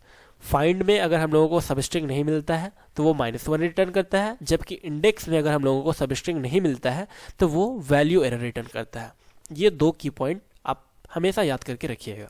तो अब फाइंडिंग तो हम लोगों ने सीख लिया, अब मूव करते हैं काउंटिंग की तरफ। अब हम लोग देखेंगे कि किसी पार्टिकुलर स्ट्रिंग के अंदर कोई पार्टिकुलर सब स्ट्रिंग कितने बार अकर हुआ है, ठीक है, और इसके लिए हम लोग यूज करेंगे काउंट मेथड का, ठीक है। काउंट मेथड क्या करता है, इसके अंदर जो सब स्ट्रिंग हम लोग पास करेंगे वो पार्टिकुलर स्ट्रिंग के अंदर सर्च करेगा कि ये सब स्ट्रिंग कितने बार अकर हुआ है, ठीक है, कितने बार अकर हुआ है, और वो उसका वैल्यू रिटर्न कर देगा। इसका सिंटेक्स कुछ इस तरह से है, स्ट्रिंग यहाँ पर होगा हमारा, उसके बाद हमारा मेथड का नाम जो है काउंट, उसके बाद सब स्ट्रिंग पास करेंगे जिसे हम लोग सर्च करना चाहते हैं इस स्ट्रिंग के अंदर। उसके बाद हम लोग बिगिनिंग इंडेक्स और एंडिंग इंडेक्स पास कर सकते हैं, जहाँ पर ये दोनों ऑप्शनल है। तो चलिए इसका प्रैक्टिकल देख लेते हैं। मैं एक वेरिएबल क्रिएट करता हूँ टोटल अकरेंस। इस सेंटेंस के अंदर काउंट करो कि लेटर ए कितने बार अकर हुआ है, ठीक है। वो ये काउंट मेथड काउंट कर लेगा और उसका वैल्यू उसके अंदर स्टोर कर लेगा, और हम लोग इसे प्रिंट कर लेंगे, प्रिंट टोटल अकरेंस। अब आप देखिए ए इस सेंटेंस के अंदर कितने बार आया है, ए इस सेंटेंस के अंदर कितने बार आया है, 1 2 3 4 5। यहाँ पे आउटपुट क्या आना चाहिए, आउटपुट आना चाहिए 5। तो मैं लिखता हूँ पाइथन और फाइल का नेम और करता हूँ एग्जीक्यूट। आप देख सकते हैं यहाँ पर आउटपुट आ रहा है 5। मैं चाहता हूँ कि इस सेंटेंस के अंदर कितने बार पाइथन लिखा हुआ है। अभी क्या आएगा आउटपुट, अभी आउटपुट आएगा 1, ठीक है। तो आप लोग इसके बेसिस पे ये भी पता कर सकते हैं कि इसके अंदर टोटल कितना वर्ड है, ठीक है। जितने स्पेस होते हैं उससे एक ज़्यादा टोटल वर्ड्स होते हैं, ठीक है। तो इसके अंदर कितने वर्ड होगा टोटल, इसके अंदर 7 + 1 दैट इज इक्वल टू 8। यहाँ पे हम लोग एंडिंग पोजीशन भी दे सकते हैं, ठीक है। मैं चाहता हूँ कि इस ए से पहले सर्च करो कि कितने बार ए आया है, स्टार्ट तो करो यहाँ से, ठीक है। यहाँ से लेकर के यहाँ तक कितने बार ए आया है मैं फाइंड आउट करना चाहता हूँ। तो हम लोग क्या करेंगे, इसका पोजीशन डाल देंगे, ठीक है। इसका पोजीशन हम लोग कैसे निकाल सकते हैं, एक बार में यहाँ पर कैसे क्या लिखेंगे कि इसका पोजीशन पता चल जाएगा। हम लोग काउंट नहीं करना चाहते इसे, हम लोग लिख सकते हैं यहाँ पर इस तरह से, हम लोग लिखेंगे sentence dot R find. R find क्या करता है, रिवर्स ऑर्डर में फाइंड करता है किसी भी सब स्ट्रिंग का पोजीशन, ठीक है। अभी ये क्या कर रहा है, रिवर्स ऑर्डर में फाइंड आउट कर रहा है कि ए कहाँ पे है, लास्ट वाला, ठीक है, यहाँ पे है। तो अब इसका पोजीशन मिल जाएगा इसे।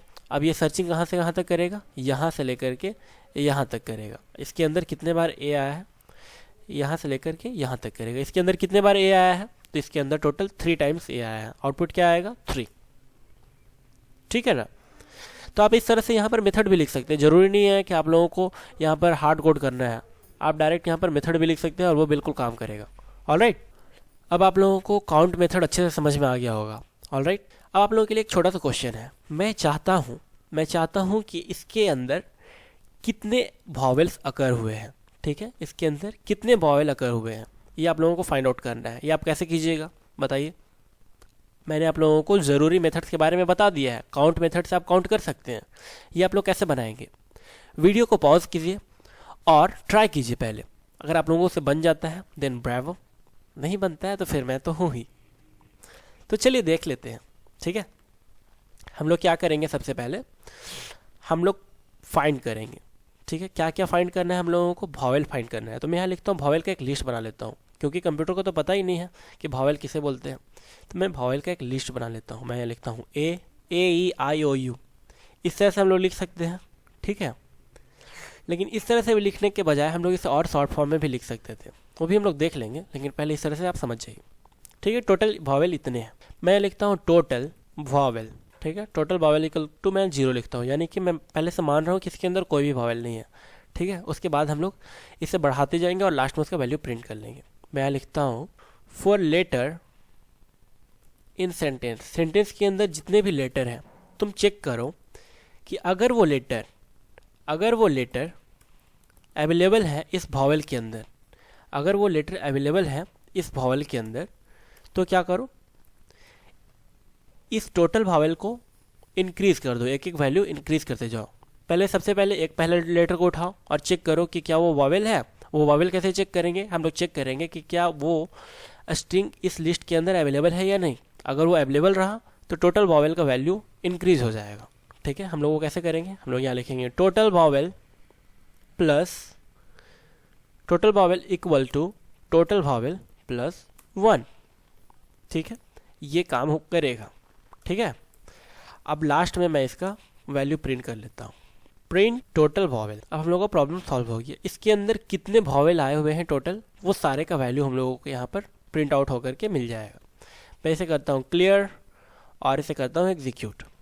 आप देख सकते हैं इसके अंदर टोटल 13 वॉवेल है। अब हम लोग मूव करते हैं स्ट्रिंग रिप्लेसमेंट की तरफ। स्ट्रिंग रिप्लेसमेंट का इस्तेमाल हम लोग करते हैं किसी भी पार्टिकुलर सब स्ट्रिंग को रिप्लेस करने के लिए, ठीक है। इसके लिए हम लोग इस्तेमाल करेंगे रिप्लेस का, ठीक है। ये देख लीजिए, इसका सिंटेक्स कुछ इस तरह से है। यहाँ पर हमारा स्ट्रिंग होगा, उसके बाद ये मेरा मेथड है रिप्लेस, उसके बाद old string and new string, यानी कि जिस स्ट्रिंग को आप रिप्लेस करना चाहते हैं और किससे रिप्लेस करना चाहते हैं, ठीक है। उस सेंटेंस के अंदर, उस स्ट्रिंग के अंदर जितने बार भी वो ये लेटर मिलेगा इसे, वो सबको तब्दील कर देगा इस न्यू स्ट्रिंग से, ठीक है। उस न्यू लेटर से वो तब्दील कर देगा, ठीक है। आप यहाँ पर एक चीज़ का ख्याल रखें कि स्ट्रिंग तो इम्यूटेबल है, तो फिर रिप्लेस मेथड उस स्ट्रिंग के अंदर कैसे छेड़छाड़ कर सकता है। तो आप इस बात का ख्याल रखें कि स्ट्रिंग मेथड उसी स्ट्रिंग के अंदर छेड़छाड़ नहीं करेगा, वो उस चेंजेस के साथ एक नया ऑब्जेक्ट क्रिएट कर लेगा और उस ओल्ड स्ट्रिंग के अंदर कोई भी चेंजेस नहीं करेगा, ठीक है। ऐसा क्यों, क्योंकि स्ट्रिंग आर इम्यूटेबल। तो चलिए इसे चेक कर लेते हैं, ठीक है। ये जो सेंटेंस है इसके अंदर आई एम जहाँ पे भी लिखा हुआ है, मैं चाहता हूँ उसे यू आर कर दिया जाए, ठीक है। तो हम लोग ये कैसे कर सकते हैं, हम लोग इस तरह से कर सकते हैं, लिखेंगे हम लोग प्रिंट सेंटेंस डॉट रिप्लेस, और यहाँ पर वो वैल्यू होगा जिसे हम लोग रिप्लेस करना चाहते हैं। तो यहाँ हम लोग लिखेंगे आई एम, ठीक है, और यहाँ पर वो वैल्यू लिखेंगे जिसके साथ हम लोग रिप्लेस करना चाहते हैं। तो यहाँ लिख देंगे यू आर। देखिए, you are learning Python and what about you, हो गया ना रिप्लेस। अब मैं चाहता हूँ जहाँ जहाँ पे भी ए लिखा हुआ है वहाँ वहाँ बी हो जाए, वो भी कर सकते हैं, ऑटोमेटिक वो हो जाएगा, ठीक है। जहाँ पे भी ए लिखा हुआ है वहाँ पे ऑटोमेटिक बी हो जाए। तो चलिए इसे भी एग्जीक्यूट करते हैं। अब देखिए 5 टाइम्स ए था, सब जगह इसने बी कर दिया है, ठीक है ना। तो रिप्लेस मेथड इस तरह से काम करता है। ये इस स्ट्रिंग के अंदर कोई भी चेंजेस नहीं करेगा क्योंकि ये इम्यूटेबल है। ये चेंजेस करके एक नया ऑब्जेक्ट बनाएगा और उसे इस वेरिएबल के अंदर स्टोर कर लेगा, ठीक है। मैं प्रिंट करके दिखाता हूँ आपको। प्रिंट सेंटेंस, यानी कि मैं इसी स्ट्रिंग को प्रिंट कर ले रहा हूँ, ठीक है। और मैं न्यू लाइन में मैं प्रिंट करता हूँ कन्वर्टेड स्ट्रिंग को, इसे, ठीक है। इसे यहाँ पे मैं प्रिंट कर लेता हूँ। अब आप देखिए, मैं इसे क्लियर करता हूँ और इसे एग्जीक्यूट करता हूँ, ठीक है। अब देखिए विद 2 चेंजेस, पहले आप देखिए ये इस स्ट्रिंग के अंदर कोई भी चेंजेस नहीं हुआ है और चेंजेस करके इसने एक नया ऑब्जेक्ट क्रिएट किया है और उसे इस कन्वर्टेड स्ट्रिंग के अंदर स्टोर कर दिया है। तो इसे क्या पता चलता है, स्ट्रिंग इम्यूटेबल है और उसके अंदर कोई चेंजेस नहीं किया जा सकता। जो चेंजेस होता है उससे एक नया ऑब्जेक्ट बनता है और उसे हम लोग स्टोर करा सकते हैं किसी वेरिएबल के अंदर। इवन हम लोग सेम वेरिएबल के अंदर स्टोर करा सकते हैं, नो प्रॉब्लम। मैं यहाँ लिखता हूँ सेंटेंस, ठीक है। अभी वो चेंजेस करके सेम वेरिएबल के अंदर स्टोर कर देगा, लेकिन इसका मतलब ये नहीं है कि वो इस स्ट्रिंग के अंदर चेंजेस कर दिया है, ठीक है। मैं दिखाता हूँ, ठीक है। ये चेंजेस करके फिर से इसी वेरिएबल के अंदर स्टोर कर दिया, लेकिन पुराने वाले स्ट्रिंग को ये मैनिपुलेट नहीं किया था, ठीक है। ऑलराइट, अब हम लोग मूव करते हैं नेक्स्ट टॉपिक की तरफ, जहाँ पे हम लोग कवर करेंगे स्प्लिटिंग ऑफ स्ट्रिंग। नाम से ही पता चल रहा है कि ये किसी स्ट्रिंग को किसी खास पैटर्न के बेसिस पे वो छोटे छोटे टुकड़े में कन्वर्ट कर देगा, छोटे छोटे टुकड़े में तोड़ देगा और वो इसे एक लिस्ट में कन्वर्ट कर देगा, ठीक है। स्प्लिट मेथड क्या करता है, it is use to split the given string, ठीक है, बेस्ड ऑन स्पेसिफाइड सेपरेटर। जो भी सेपरेटर हम लोग पास करेंगे उसके बेसिस पे वो छोटे छोटे टुकड़े में उसे तोड़ देगा और एक लिस्ट के फॉर्म में हम लोगों को वैल्यू रिटर्न करेगा। ठीक है, आप देख सकते हैं यहाँ पर इस तरह से इसका सिंटेक्स है। यहाँ पर हमारा स्ट्रिंग होगा कोई भी, और उससे हम लोग स्प्लिट मेथड का इस्तेमाल कर रहे हैं, और यहाँ पर हमारा एक पैटर्न होगा, स्ट्रिंग को स्प्लिट कर देगा। तो चलिए इसका प्रैक्टिकल देख लेते हैं जल्दी से। मैं चाहता हूँ इस सेंटेंस को छोटे छोटे टुकड़े में तोड़ देना। किस पैटर्न के बेसिस पे? स्पेस के बेसिस पे। मतलब जहाँ जहाँ पे भी स्पेस होगा वहाँ से ये क्या करेगा, छोटे छोटे टुकड़े में वो तोड़ देगा। ठीक है, तो मैं दिखाता हूँ आप लोगों को। मैं इस तरह से लिखता हूँ प्रिंट सेंटेंस डॉट स्प्लिट, और यहाँ पर मैं पैटर्न की जगह पे स्पेस पास कर दूंगा। जहाँ पे भी स्पेस ऐसे दिखाई देगा वो उसके बेसिस पे वो तोड़ देगा। ठीक है, और हम लोगों को एक लिस्ट रिटर्न करेगा। मैं इसे एग्जीक्यूट करता हूँ। आप देखिए ये छोटे छोटे टुकड़े में इसने तोड़ दिया है इसे, और हम लोगों को एक लिस्ट रिटर्न किया है। ठीक है, अगर हम लोग यहाँ पर कोई और पैटर्न दें तो वो उस पैटर्न के बेसिस पे कर लेगा। जैसे मैं यहाँ लिखता हूँ ए, अब जहाँ पर भी ए से दिखाई देगा उसके बेसिस पे वो स्प्लिट कर देगा। देखिए आई, फिर ए, फिर इस तरह से इसने इसके बेसिस पे स्प्लिट कर दिया।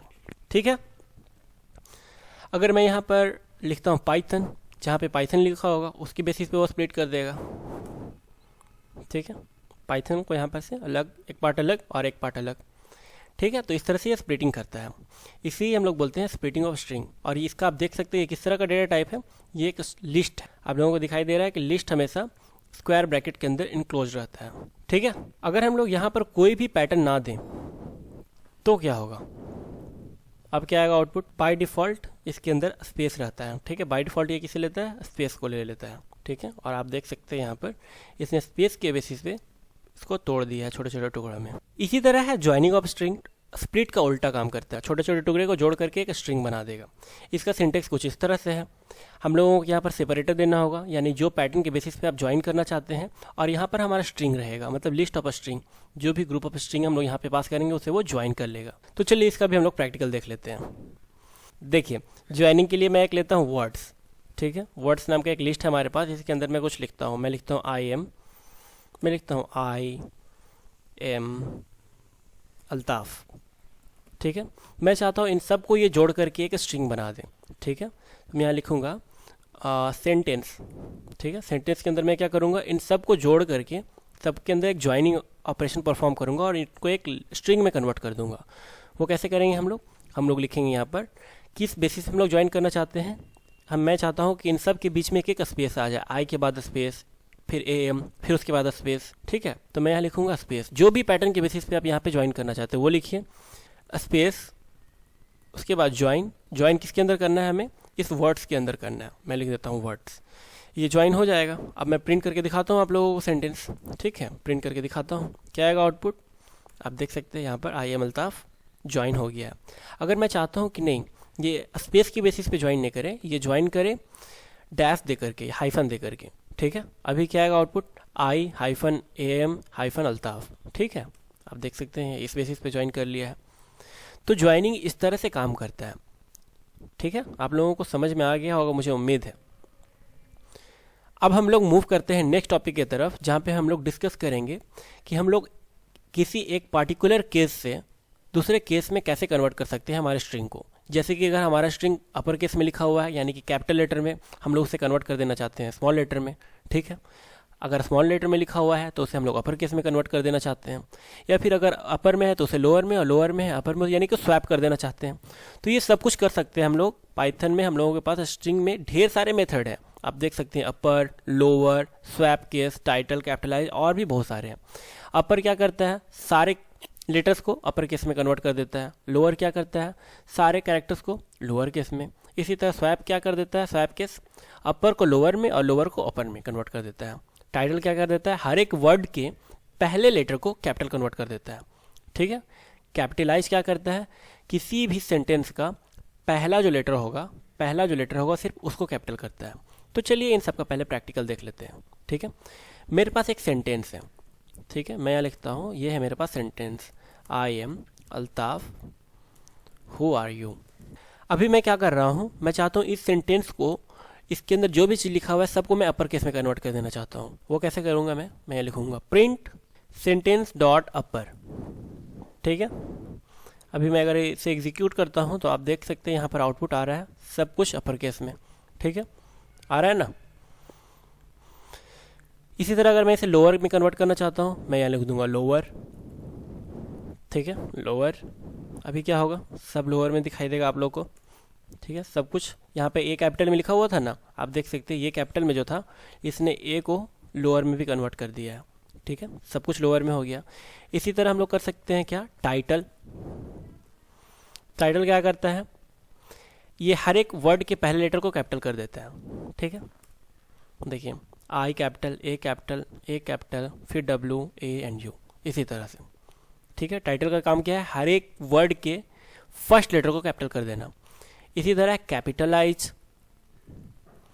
ये क्या करेगा, सिर्फ पहला लेटर को कैपिटल में कन्वर्ट करेगा, ठीक है, ठीक है। पहले लेटर को कैपिटल में कर दिया, बाकी सब कुछ स्मॉल में है ना। इसी तरह हमारे पास स्वैप केस है। स्वैप क्या करता है, ठीक है, मैं वो भी दिखाता हूँ हम लोगों को। देखिए जो स्मॉल था यानी जो लोअर केस में था उसको अपर कर दिया, ए जो हमारा अपर केस में था इसे इसने लोअर केस में कन्वर्ट कर दिया। हम लोग पाइथन के अंदर ये कैसे चेक कर सकते हैं कि कोई स्ट्रिंग कोई पार्टिकुलर सब स्ट्रिंग से स्टार्ट हो रहा है या नहीं, ठीक है, या फिर एंड हो रहा है या नहीं।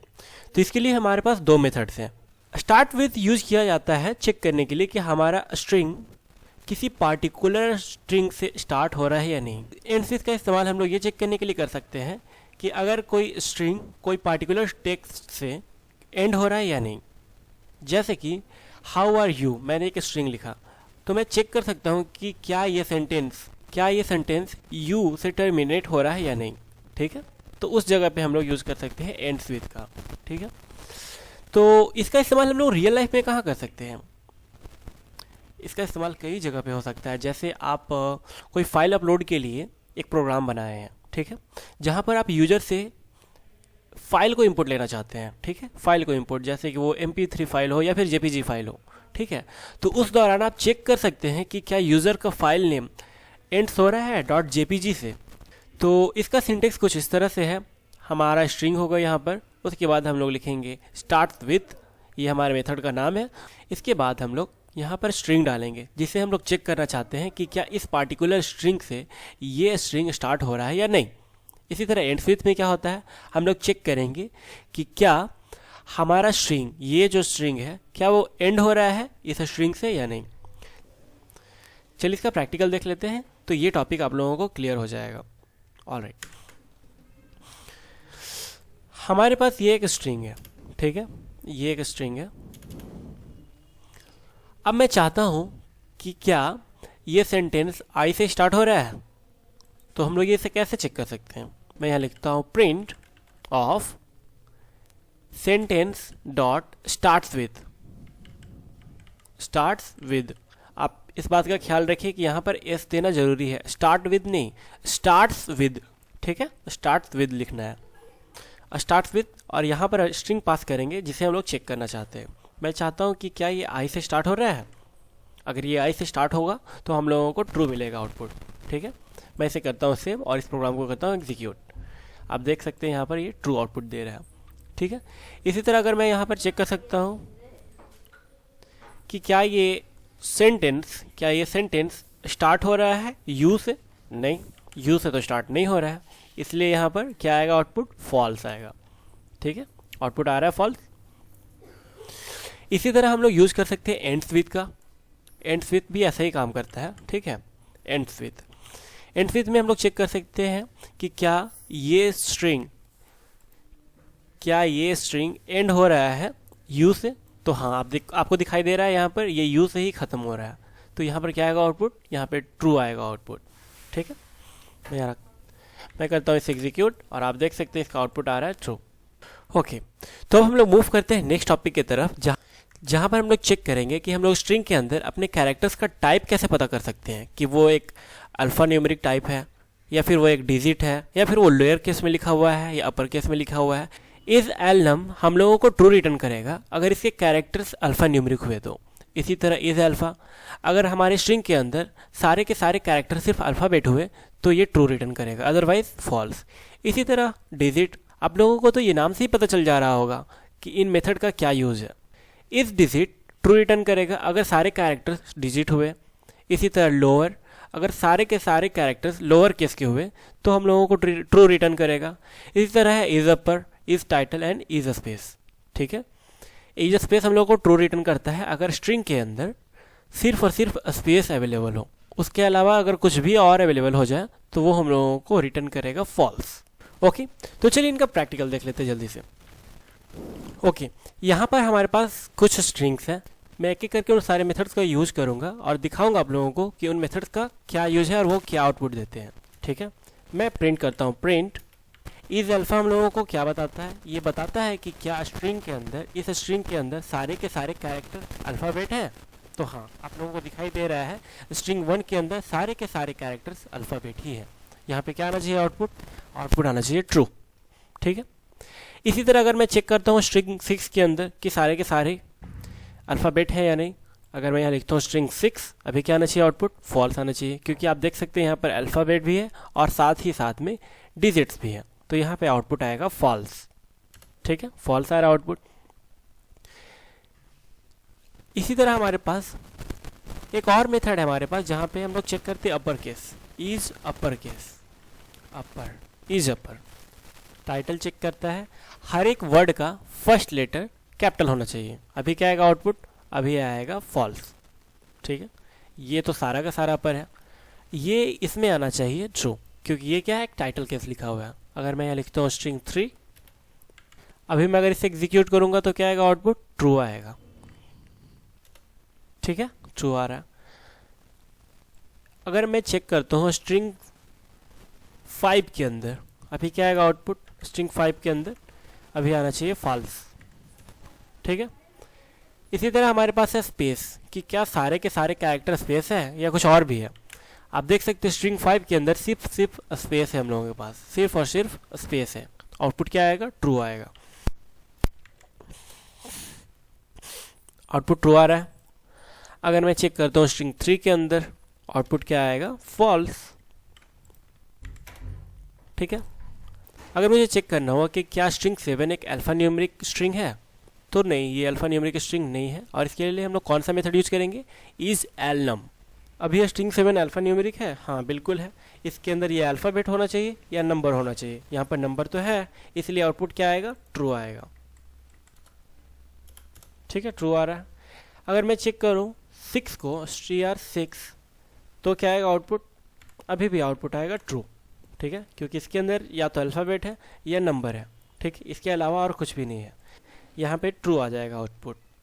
ऑलराइट, लेकिन अगर मैं यहाँ पर एक स्पेस दे दूँ, ठीक है, स्पेस दे दूँ, अभी क्या आएगा आउटपुट? अभी आउटपुट आ जाएगा फॉल्स। क्यों? क्योंकि इसके अंदर अल्फ़ाबेट तो है ही और नंबर भी है, लेकिन यहाँ पर एक स्पेशल कैरेक्टर जिसे हम लोग स्पेस बोलते हैं वो भी है, इसलिए यहाँ पर आउटपुट आएगा फॉल्स।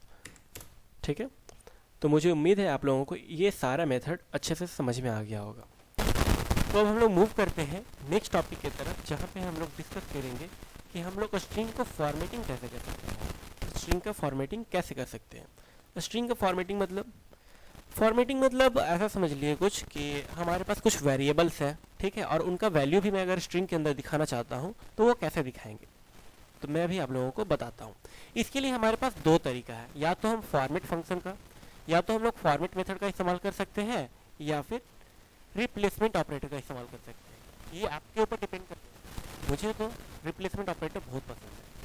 ठीक है, मैं आपको दिखाता हूँ दोनों तरीके। ग्रेट मैसेज, गुड मॉर्निंग,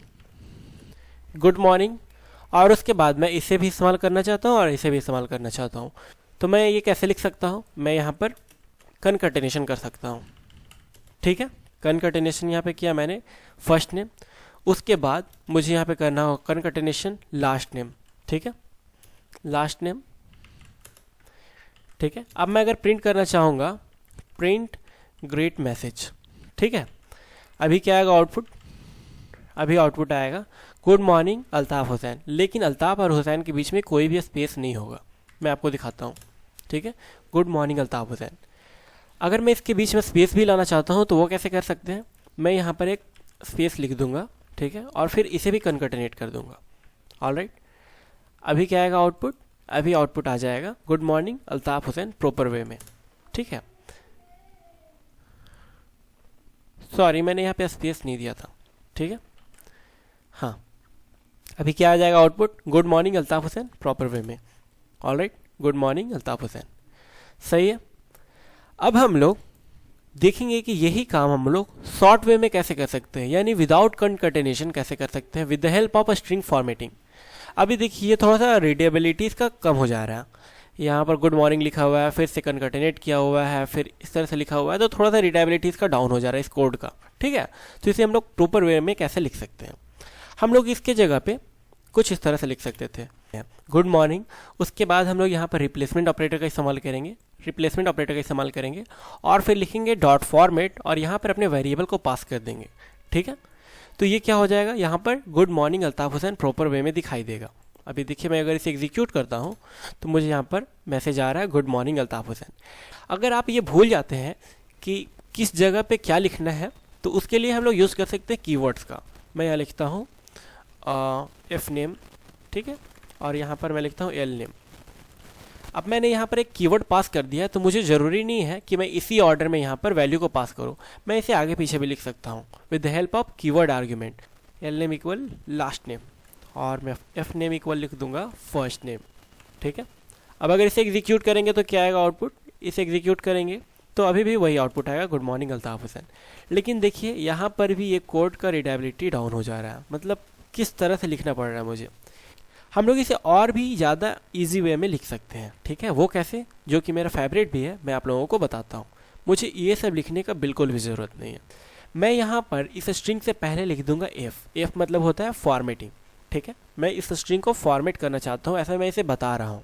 ठीक है, और मुझे यहाँ पर क्या लिखना है, यहाँ पर लिखना है गुड मॉर्निंग और उसके बाद मैं यहाँ लिखता हूँ फर्स्ट नेम, उसके बाद स्पेस दे दूंगा, उसके बाद मैं लिख दूंगा लास्ट नेम। ठीक है, बस काम ख़त्म। ये देख सकते हैं आप ये कितना ज़्यादा आसान है। अगर हमारा स्ट्रिंग 200 लाइन का हुआ या फिर 300 लाइन का हुआ तो ये तरीका आप लोगों का काफ़ी ज़्यादा मददगार होगा। कोई भी वेरिएबल का नाम याद करके रखने का ज़रूरत नहीं है, हम लोग यहाँ पे डायरेक्टली लिख सकते हैं। ठीक है, और ये काम भी करेगा। ठीक है, अब मैं इसे एग्जीक्यूट करता हूँ, मैं लिखता हूँ पाइथन और अपने फाइल का नेम। आप देख सकते हैं ये प्रॉपर वे में आउटपुट आ रहा है। ठीक है, आप यहाँ पे इस जगह पे आप और भी तरह तरह के ऑपरेशन कर सकते हैं, यानी कि यहाँ पर आप अरिथमेटिक ऑपरेशन परफॉर्म कर सकते हैं और भी different kind of operation perform कर सकते हैं। जैसे मुझे यहाँ पर कुछ और वैल्यू को दिखाना था, जैसे कि मैं यहाँ लिख सकता हूँ 2 + 3। ठीक है, यहाँ पे अरिथमेटिक ऑपरेशन भी काम करेगा। यहाँ आउटपुट आना चाहिए 3.0। ठीक है, गुड मॉर्निंग 3.0 हुसैन। ठीक है, देखते हैं हम लोग गुड मॉर्निंग 3.0 हुसैन, ये काम कर रहा है। यहाँ पे हम लोग अरिथमेटिक ऑपरेशन भी परफॉर्म कर सकते हैं। तो आप देख रहे हैं यहाँ पर रिप्लेसमेंट ऑपरेटर कितना ज़्यादा पावरफुल है। इसके अंदर हम लोग वेरिएबल तो पास कर ही सकते हैं और ऑपरेटर का भी इस्तेमाल कर सकते हैं इसके अंदर। ठीक है, लेकिन आप इस बात का भी ख्याल रखें कि रिप्लेसमेंट ऑपरेटर के अंदर हम लोग स्टेटमेंट इस्तेमाल नहीं कर सकते हैं। मैं यहाँ पर यूज करना चाहता हूँ कंडीशनल स्टेटमेंट इफ एल्स, तो ये यूज़ कर सकते हैं क्या, नहीं यूज़ कर सकते। हम लोग रिप्लेसमेंट ऑपरेटर के अंदर कोई और ऑपरेटर का भी इस्तेमाल कर सकते हैं, लेकिन स्टेटमेंट इस्तेमाल नहीं कर सकते हैं, जैसे कि वाइल लूप जो कि हमारा इटरेटिव स्टेटमेंट है, या फॉर लूप या इफ़ एल्स, ये सब यूज़ नहीं कर सकते। जैसे मैं यहाँ दिखाता हूँ आप लोगों को, मैं यहाँ लिखता हूँ वाइल ट्रू। ठीक है, वाइल ट्रू और मैं यहाँ प्रिंट करता हूँ प्रिंट गुड, प्रिंट गुड। अब क्या ये काम करेगा, ये बिल्कुल भी काम नहीं करेगा, ये बिल्कुल भी काम नहीं करेगा। क्यों नहीं काम करेगा, क्योंकि इसके अंदर, इस रिप्लेसमेंट ऑपरेटर के अंदर कहीं पे भी हम लोग स्टेटमेंट का इस्तेमाल नहीं कर सकते। ठीक है, इफ एल्स भी इस्तेमाल नहीं कर सकते। अगर फर्स्ट नेम में अल्ताफ लिखा हुआ है तो फिर प्रिंट कर दो प्रिंट गुड। ठीक है, तो क्या ये काम करेगा, ये काम नहीं करेगा। मैं इसे सिंगल कोट के अंदर लिख देता हूँ ताकि आप लोगों को दिक्कत ना हो इसमें कुछ। मैं ये सारे को सिंगल कोट के अंदर लिख दे रहा हूँ। ठीक है, अभी देखिए ये काम नहीं करेगा। क्यों नहीं काम करेगा, क्योंकि ये तो एक स्टेटमेंट है। किस तरह का स्टेटमेंट है, कंडीशनल स्टेटमेंट, इसलिए यहाँ पर ये काम नहीं करेगा, हम लोगों को एरर आउटपुट आएगा। ठीक है, इफ़ कंडीशन हम लोग यहाँ पर नहीं यूज़ कर सकते हैं, लेकिन हाँ हम लोग टर्नरी ऑपरेटर का इस्तेमाल कर सकते हैं। टर्नरी ऑपरेटर मैंने आप लोगों को बताया था जब मैं ऑपरेटर पढ़ा रहा था। तो अभी यहाँ पर क्या आउटपुट आएगा, अभी यहाँ पे आउटपुट आना चाहिए गुड मॉर्निंग गुड। ठीक है, ये एक टर्नरी ऑपरेटर है। ठीक है, ये एक टर्नरी ऑपरेटर है। टर्नरी ऑपरेटर का इस्तेमाल कर सकते हैं हम लोग, लेकिन स्टेटमेंट का इस्तेमाल नहीं कर सकते हैं। ठीक है, ये एक ऑपरेटर है ना कि स्टेटमेंट है। अभी इसे एग्जीक्यूट करते हैं, देखते हैं क्या आता है आउटपुट। Good morning good. ठीक है, काम कर रहा है ये, क्योंकि ये एक टर्नरी ऑपरेटर है, ये काम करेगा। अगर मैं यहाँ पे चेंज कर दूँ इसे, यहाँ पे मैं कुछ और लिख देता हूँ, जैसे कि दानिश। ठीक है, मैं दानिश लिखता हूँ। अभी क्या आएगा आउटपुट? अभी आउटपुट आएगा गुड मॉर्निंग बैड। ठीक है, तो आप इस बात का ख्याल रखें कि कभी भी इसके अंदर हम लोगों को स्टेटमेंट पास नहीं करना है, सिर्फ और सिर्फ ऑपरेटर यूज करना है। और ये एक टर्नरी ऑपरेटर है जिसे भी हम लोग इस्तेमाल कर सकते हैं एक रिप्लेसमेंट ऑपरेटर के अंदर। ठीक है, अभी मैं अगर इसे एग्जीक्यूट करूँगा तो कुछ इस तरह से आउटपुट आएगा। ठीक है, माई लक्की नंबर इज़ 5। लेकिन अगर मैं चाहता हूँ कि इज के बाद स्पेस आ जाए, ठीक है, तो मुझे यहाँ पर स्पेस देना होगा। अभी क्या हो जाएगा? स्पेस आ जाएगा। ठीक है, स्पेस आ जाएगा, काम कर रहा है। लेकिन अगर मुझे यहाँ पर 50 स्पेस चाहिए तो हम लोग क्या करेंगे? 50 स्पेस ऐसे काउंट करना पड़ेगा हम लोग को, है ना। तो इसमें थोड़ा सा दिक्कत वाली बात है। हम लोग रिप्लेसमेंट ऑपरेटर के अंदर भी स्पेसिफाई कर सकते हैं कि हमें स्पेस चाहिए और कितना नंबर ऑफ स्पेस चाहिए। ठीक है, उसके लिए हम लोग यूज करेंगे कोलोन का। ठीक है, कोलोन के बाद हम लोग स्पेसिफाई करते हैं कि हमें कितना स्पेस चाहिए। अगर मुझे मान लीजिए 50 स्पेस चाहिए तो मैं यहाँ लिखूँगा 51। हम लोग जितना भी वैल्यू यहाँ पर देंगे उससे एक कम स्पेस यहाँ पर ये डाल देगा। ये किसकी वजह से हो पा रहा है? इस कॉलन की वजह से। ये कॉलन स्पेसिफाई करता है कि हमें कितने स्पेस देने हैं। ठीक है, इस बात का आप ख्याल रखिएगा। अभी मैं अगर इसे एग्जीक्यूट करूँगा तो इस तरह से आउटपुट आएगा, माई लक्की नंबर इज। उसके बाद आप देख सकते हैं यहाँ पे टोटल 50 स्पेसेस है, उसके बाद यहाँ पर 5 प्रिंट हुआ है। ठीक है, अगर मैं यहाँ पर दूँ सिर्फ 6 स्पेस तो अभी कितने स्पेस आ जाएंगे? 5 स्पेस आ जाएंगे। ठीक है, my lucky number is. Colon greater than क्या करता है? हमारे रिजल्ट को वो राइट साइड में अलाइन कर देता है। यहाँ पर जितना भी वैल्यू हम लोग पास करेंगे उतने टाइम्स वो उसे राइट साइड में भेज देगा। इसका क्या मतलब हुआ? चलिए इसे भी चेक करते हैं। ठीक है, मैं यहाँ लिखता हूँ इस तरह से। ठीक है, अभी ये क्या होगा? 6 टाइम राइट साइड में नंबर को भेज देगा। ऑलराइट, देखिए इस तरह से आउटपुट आएगा। ठीक है, ये 6 टाइम क्या कर दिया है? नंबर को राइट साइड में भेज दिया है। ये वाला लेफ्ट साइड में अलाइन कर देगा। ठीक है, और ये क्या करेगा? सेंटर में अलाइन कर देगा, यानी लेफ्ट से भी उतने स्पेस मुझे मिल जाएंगे और राइट से भी उतना ही स्पेस मिल जाएगा मुझे। ठीक है, मैं अभी आप लोगों को दिखाता हूँ तो समझ में आ जाएगा। अब मैं आपको दिखाता हूँ कि मैं कोई चीज़ को सेंटर में अलाइन कैसे कर सकता हूँ। ठीक है, सेंटर में कैसे अलाइन कर सकता हूँ। अभी मैं लिखता हूँ इस तरह से कुछ। ठीक है, अभी क्या होगा? ये लकी नंबर क्या आ जाएगा? सेंटर में आ जाएगा। ठीक है, सेंटर में आ जाएगा। अभी मैं अगर इसे एग्जीक्यूट करूँगा तो आप लोगों को सेम आउटपुट दिखाई देगा। आप बोलेंगे कहाँ पे? ये तो अभी भी वही आउटपुट आ रहा है। तो ये सेंटर में अलाइन कर रहा है। मैं भी ये दिखाता हूँ आप लोगों को। मैं इस न्यू लाइन को हटा दे रहा हूँ। ठीक है, इस न्यू लाइन को हटा दे रहा हूँ तो क्या होगा? ये फेवरेट कलर भी क्या आ जाएगा? सेम लाइन के अंदर ही आ जाएगा। जब सेम लाइन के अंदर आ जाएगा तो आप लोगों को चेंजेस दिखाई देगा कि हाँ रियल में ये इधर से भी स्पेस ले रहा है इतना, और ये इधर से भी इतना ही स्पेस ले रहा है। चलिए मैं आप लोगों को दिखाता हूँ। मैं लिखता हूँ पाइथन और हमारे फाइल का नेम। आप देख सकते हैं कि यहाँ पर भी इतना स्पेस आ गया है और यहाँ पे भी इतना स्पेस आ गया। अगर मैं यहाँ लिख दूँ 20, ठीक है, आप लोगों को चेंजेस उसके बाद दिखाई देगा। ठीक है, मैं यहाँ 20 लिखा। आप देखिए इधर भी स्पेस आ गया है और इधर भी स्पेस आ गया। तो ये कौन कर रहा है? ये कर रहा है ये सेंटर अलाइनमेंट। इसकी वजह से ये सारा कुछ हो पा रहा है। ठीक है, अगर मैं इसे लेफ्ट अलाइन करूँ तो क्या होगा? ये लेफ्ट साइड में आ जाएगा। ठीक है, ये लेफ्ट साइड में आ जाएगा। अभी अब देखिए ये नंबर इधर लेफ्ट साइड में आ गया है और 20 स्पेस यहाँ पे आ गया है। ठीक है, अगर मैं इसे राइट साइड में अलाइन कर दूँ तो ये राइट साइड में आ जाएगा। आप देख सकते हैं आप माई लकी नंबर, उसके बाद यहाँ पर इतना सारा स्पेस आ गया और लास्ट में ये नंबर अलाइन हो गया है। ठीक है, तो ये इसका यूज़ था। अब उसके बाद हम लोग देख लेते हैं ये दोनों को। ठीक है, ये है कॉमा एज अ 1000 सेपरेटर और ये क्या है? Underscore as a 1000 separate. अगर हमारे पास कोई बहुत बड़ा नंबर है, ठीक है, और हम इसे सेपरेटर के बेसिस पे दिखाना चाहते हैं। ठीक है, सेपरेटर के बेसिस पे दिखाने का क्या मतलब हुआ? मैं अभी आप लोगों को समझाता हूँ। मैं इसे दिखाना चाहता हूँ इस तरह से कुछ। ठीक है, मैं दिखाना चाहता हूँ 500,000। ठीक है, इस तरह से 500,000 में इस तरह से इसे दिखाना चाहता हूँ। तो इसे हम लोग बोलते हैं क्या? 1000 सेपरेटर। ठीक है, 1000 सेपरेटर। ठीक है, तो ये चीज़ हम लोग कर सकते हैं। ये इस तरह से अगर मैं इसे दिखाना चाहता हूँ तो हम लोग क्या यूज़ करेंगे? Comma 1000 separator. अभी क्या हो जाएगा? ये 3 डिजिट के बाद कॉमा का यूज करेगा। ठीक है, अब मैं इसे एग्जीक्यूट करके देखता हूँ कि ये इस तरह से आउटपुट देता है या नहीं। ठीक है, मैं इसे करता हूँ सेव और अपने प्रोग्राम को करता हूँ एग्जीक्यूट। अब आप देख सकते हैं इसने इसे सेपरेट कर दिया है। हर एक 3 डिजिट के बाद इसने एक कॉमा दे दिया, हर एक 3 डिजिट के बाद इसने एक कॉमा दे दिया। तो ये है 1000 सेपरेटर। ऐसे करने से क्या फ़ायदा होगा हम लोगों को, आउटपुट एक स्टैंडर्ड फॉर्म में आएगा, इसे लोग आसानी से पढ़ सकते हैं, रीडेबिलिटी इंक्रीज हो जाएगा। ठीक है, अगर मैं चाहता हूँ कि नहीं यहाँ पर ये कॉमा ना दे बल्कि अंडरस्कोर दे, ठीक है, तो वो भी हम लोग कर सकते हैं। बस इस कॉमा को रिमूव करके अंडरस्कोर पुट कर दीजिए। अब ये अंडरस्कोर के बेसिस पे सेपरेट कर देगा। चलिए इसे एग्जीक्यूट करते हैं। आप देख सकते हैं इसने इसे अंडरस्कोर के बेसिस पे सेपरेट कर दिया है। मैं इसके अंदर और भी 2-3 नंबर डाल दूँ इस तरह से, ठीक है, तो अब थोड़ा देखने में और अच्छा लगेगा। ठीक है, देखिए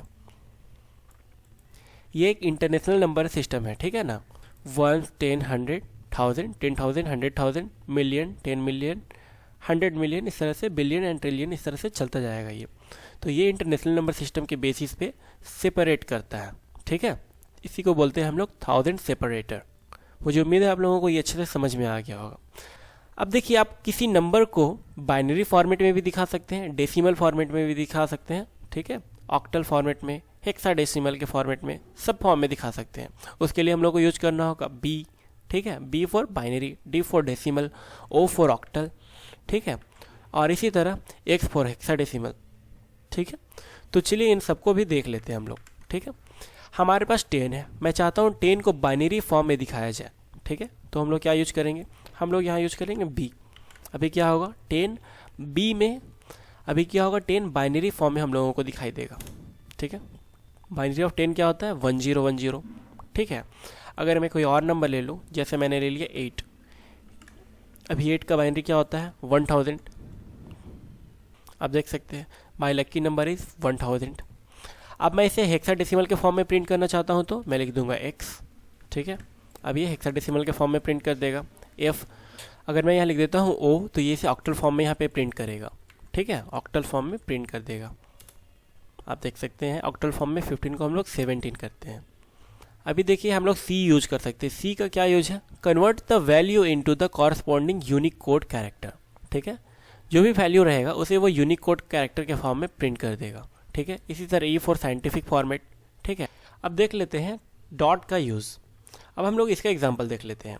floating number up to given decimal, इसका क्या मतलब हुआ, अगर हमारे पास कोई भी फ्लोटिंग नंबर है और उसके बाद और उसमें पॉइंट के बाद बहुत लंबा नंबर है, मैं चाहता हूँ कि बस वो मुझे 2 डिजिट तक दिखाए या फिर 3 डिजिट तक दिखाए, तो वो हम लोग कर सकते हैं with the help of this one. Okay, तो चलिए देख लेते हैं। मैं भी लिखता हूँ पाई। पाई का वैल्यू क्या होता है, 22/7।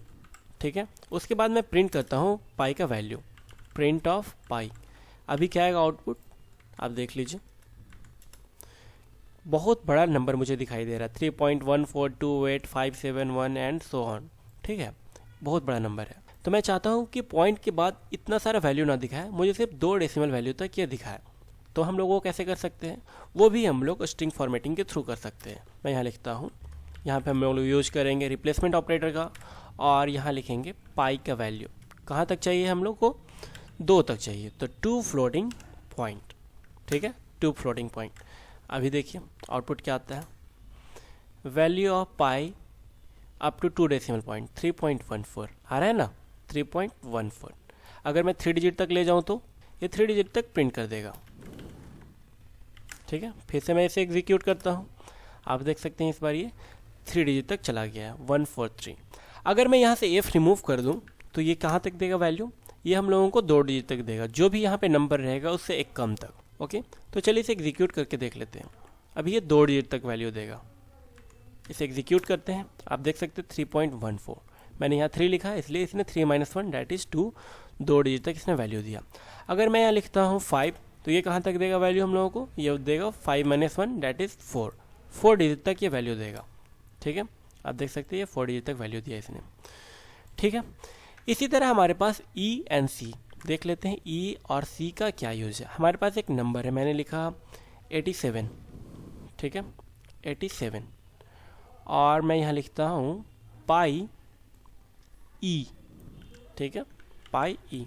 अभी मैंने जब इसे एग्जीक्यूट किया तो आप देख सकते हैं ये मुझे एक साइंटिफिक कैलकुलेटर में किस तरह से आउटपुट आता है, उस तरह से इसने मुझे एक आउटपुट दे दिया है। ठीक है, साइंटिफिक फॉर्म में।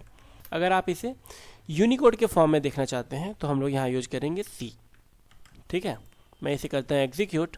यूनिकोड में 87 किसका वैल्यू होता है? W का होता है, कैपिटल W का, तो इसने कैपिटल W यहाँ दिखा दिया। एक नोट पॉइंट है आप लोगों के लिए, हम लोग जैसे एफ यूज किए थे ना, उसकी जगह पे आर का भी इस्तेमाल कर सकते हैं। आर का क्या मतलब होता है? Raw string. ये जिस तरह से डेटा हम लोग उसके अंदर देंगे स्ट्रिंग के अंदर, वो उस तरह से ही डेटा को प्रिंट कर देगा। जैसे कि मैं यहाँ लिखता हूँ वैल्यू ऑफ पाई, ठीक है, वैल्यू ऑफ पाई, और मैंने यहाँ लिखा /n value of pi /n I don't know. ठीक है, अभी क्या आएगा आउटपुट? वैल्यू ऑफ पाई, उसके बाद न्यू लाइन में मुझे दिखाई देगा ये वाला आउटपुट। मैं इसे करता हूँ एग्जीक्यूट और आप देख सकते हैं मुझे इस तरह से आउटपुट आ रहा है। Value of pi nu line में आ रहा है क्या? I don't know. ठीक है, आउटपुट आ रहा है। लेकिन मैं चाहता हूँ कि नहीं, मैंने जिस तरह से स्ट्रिंग के अंदर वैल्यू दिया है एग्जैक्ट ऐसा ही वैल्यू मुझे प्रिंट करके नीचे मिलना चाहिए। तो उसके लिए हम लोग यूज करते हैं रॉ स्ट्रिंग का। रॉ स्ट्रिंग के लिए हम लोग लिखते हैं आर। ठीक है, आर। अभी जैसा यहाँ पे लिखा हुआ है बिल्कुल वैसा ही यहाँ पर मुझे आउटपुट दिखाई देगा। ठीक है, बिल्कुल वैसा ही आउटपुट यहाँ पर दिखाई दे रहा है। ठीक है, तो आज की वीडियो में बस इतना ही। मुझे उम्मीद है आप लोगों को सारे टॉपिक अच्छे से समझ में आ गए होंगे। अगर आपके मन में कोई भी किसी भी तरह का डाउट है तो आप कमेंट में वो क्वेश्चन पूछ सकते हैं। और आप अभी तक हमारे टेलीग्राम ग्रुप से नहीं जुड़े हैं तो जुड़ जाइए वहाँ पर। तो आज का सेशन क्लोज करने से पहले मैंने आप लोगों के लिए कुछ क्वेश्चन सोच करके रखा है। ठीक है, आप लोगों को वो क्वेश्चंस बनाने हैं। ओके, तो सबसे पहला क्वेश्चन ये है कि आप लोगों को यूजर से कोई इनपुट लेना है स्ट्रिंग। ठीक है, यूजर से कोई स्ट्रिंग इनपुट लेना है। उसके बाद आपको फाइंड आउट करना है कि उस स्ट्रिंग में टोटल नंबर ऑफ वॉवेल कितने हैं। ठीक है, टोटल नंबर ऑफ वॉवेल कितने हैं, टोटल नंबर ऑफ कॉन्सोनेंट कितने हैं, डिजिट्स कितने हैं, स्पेस कितने हैं, वर्ड्स कितने हैं। ठीक है, टोटल वर्ड्स, टोटल लेटर्स कितने थे। ठीक है, उसके अंदर टोटल स्पेशल कैरेक्टर जैसे कि @ पाउंड का जो सिंबल होता है, डॉलर का जो सिंबल होता है, इस तरह के वर्ड कितने हैं, इस तरह के लेटर्स कितने हैं। ठीक है, ये सब कुछ आप लोगों को फाइंड आउट करके नीचे प्रिंट कर लेना है। ठीक है, दूसरा क्वेश्चन ये है कि आप लोगों को यूजर से इनपुट लेना है कोई भी स्ट्रिंग और उसे प्रिंट कर देना है रिवर्स फॉर्म में। हर एक वर्ड का रिवर्स, पूरे सेंटेंस का नहीं। जैसे अगर किसी ने इनपुट दिया है हाउ आर यू, तो आप देख सकते हैं इसका आउटपुट इस तरह से आना चाहिए, HOW इधर से लिखा हुआ है, वर्ड रिवर्स किया हुआ है हाउ आर यू। ठीक है, वर्ड को रिवर्स करके प्रिंट करना है। ठीक है, इन दोनों प्रोग्राम को बनाने के बाद अपना नेम और वो प्रोग्राम मुझे कमेंट कीजिए, मैं आपके प्रोग्राम को चेक करूँगा।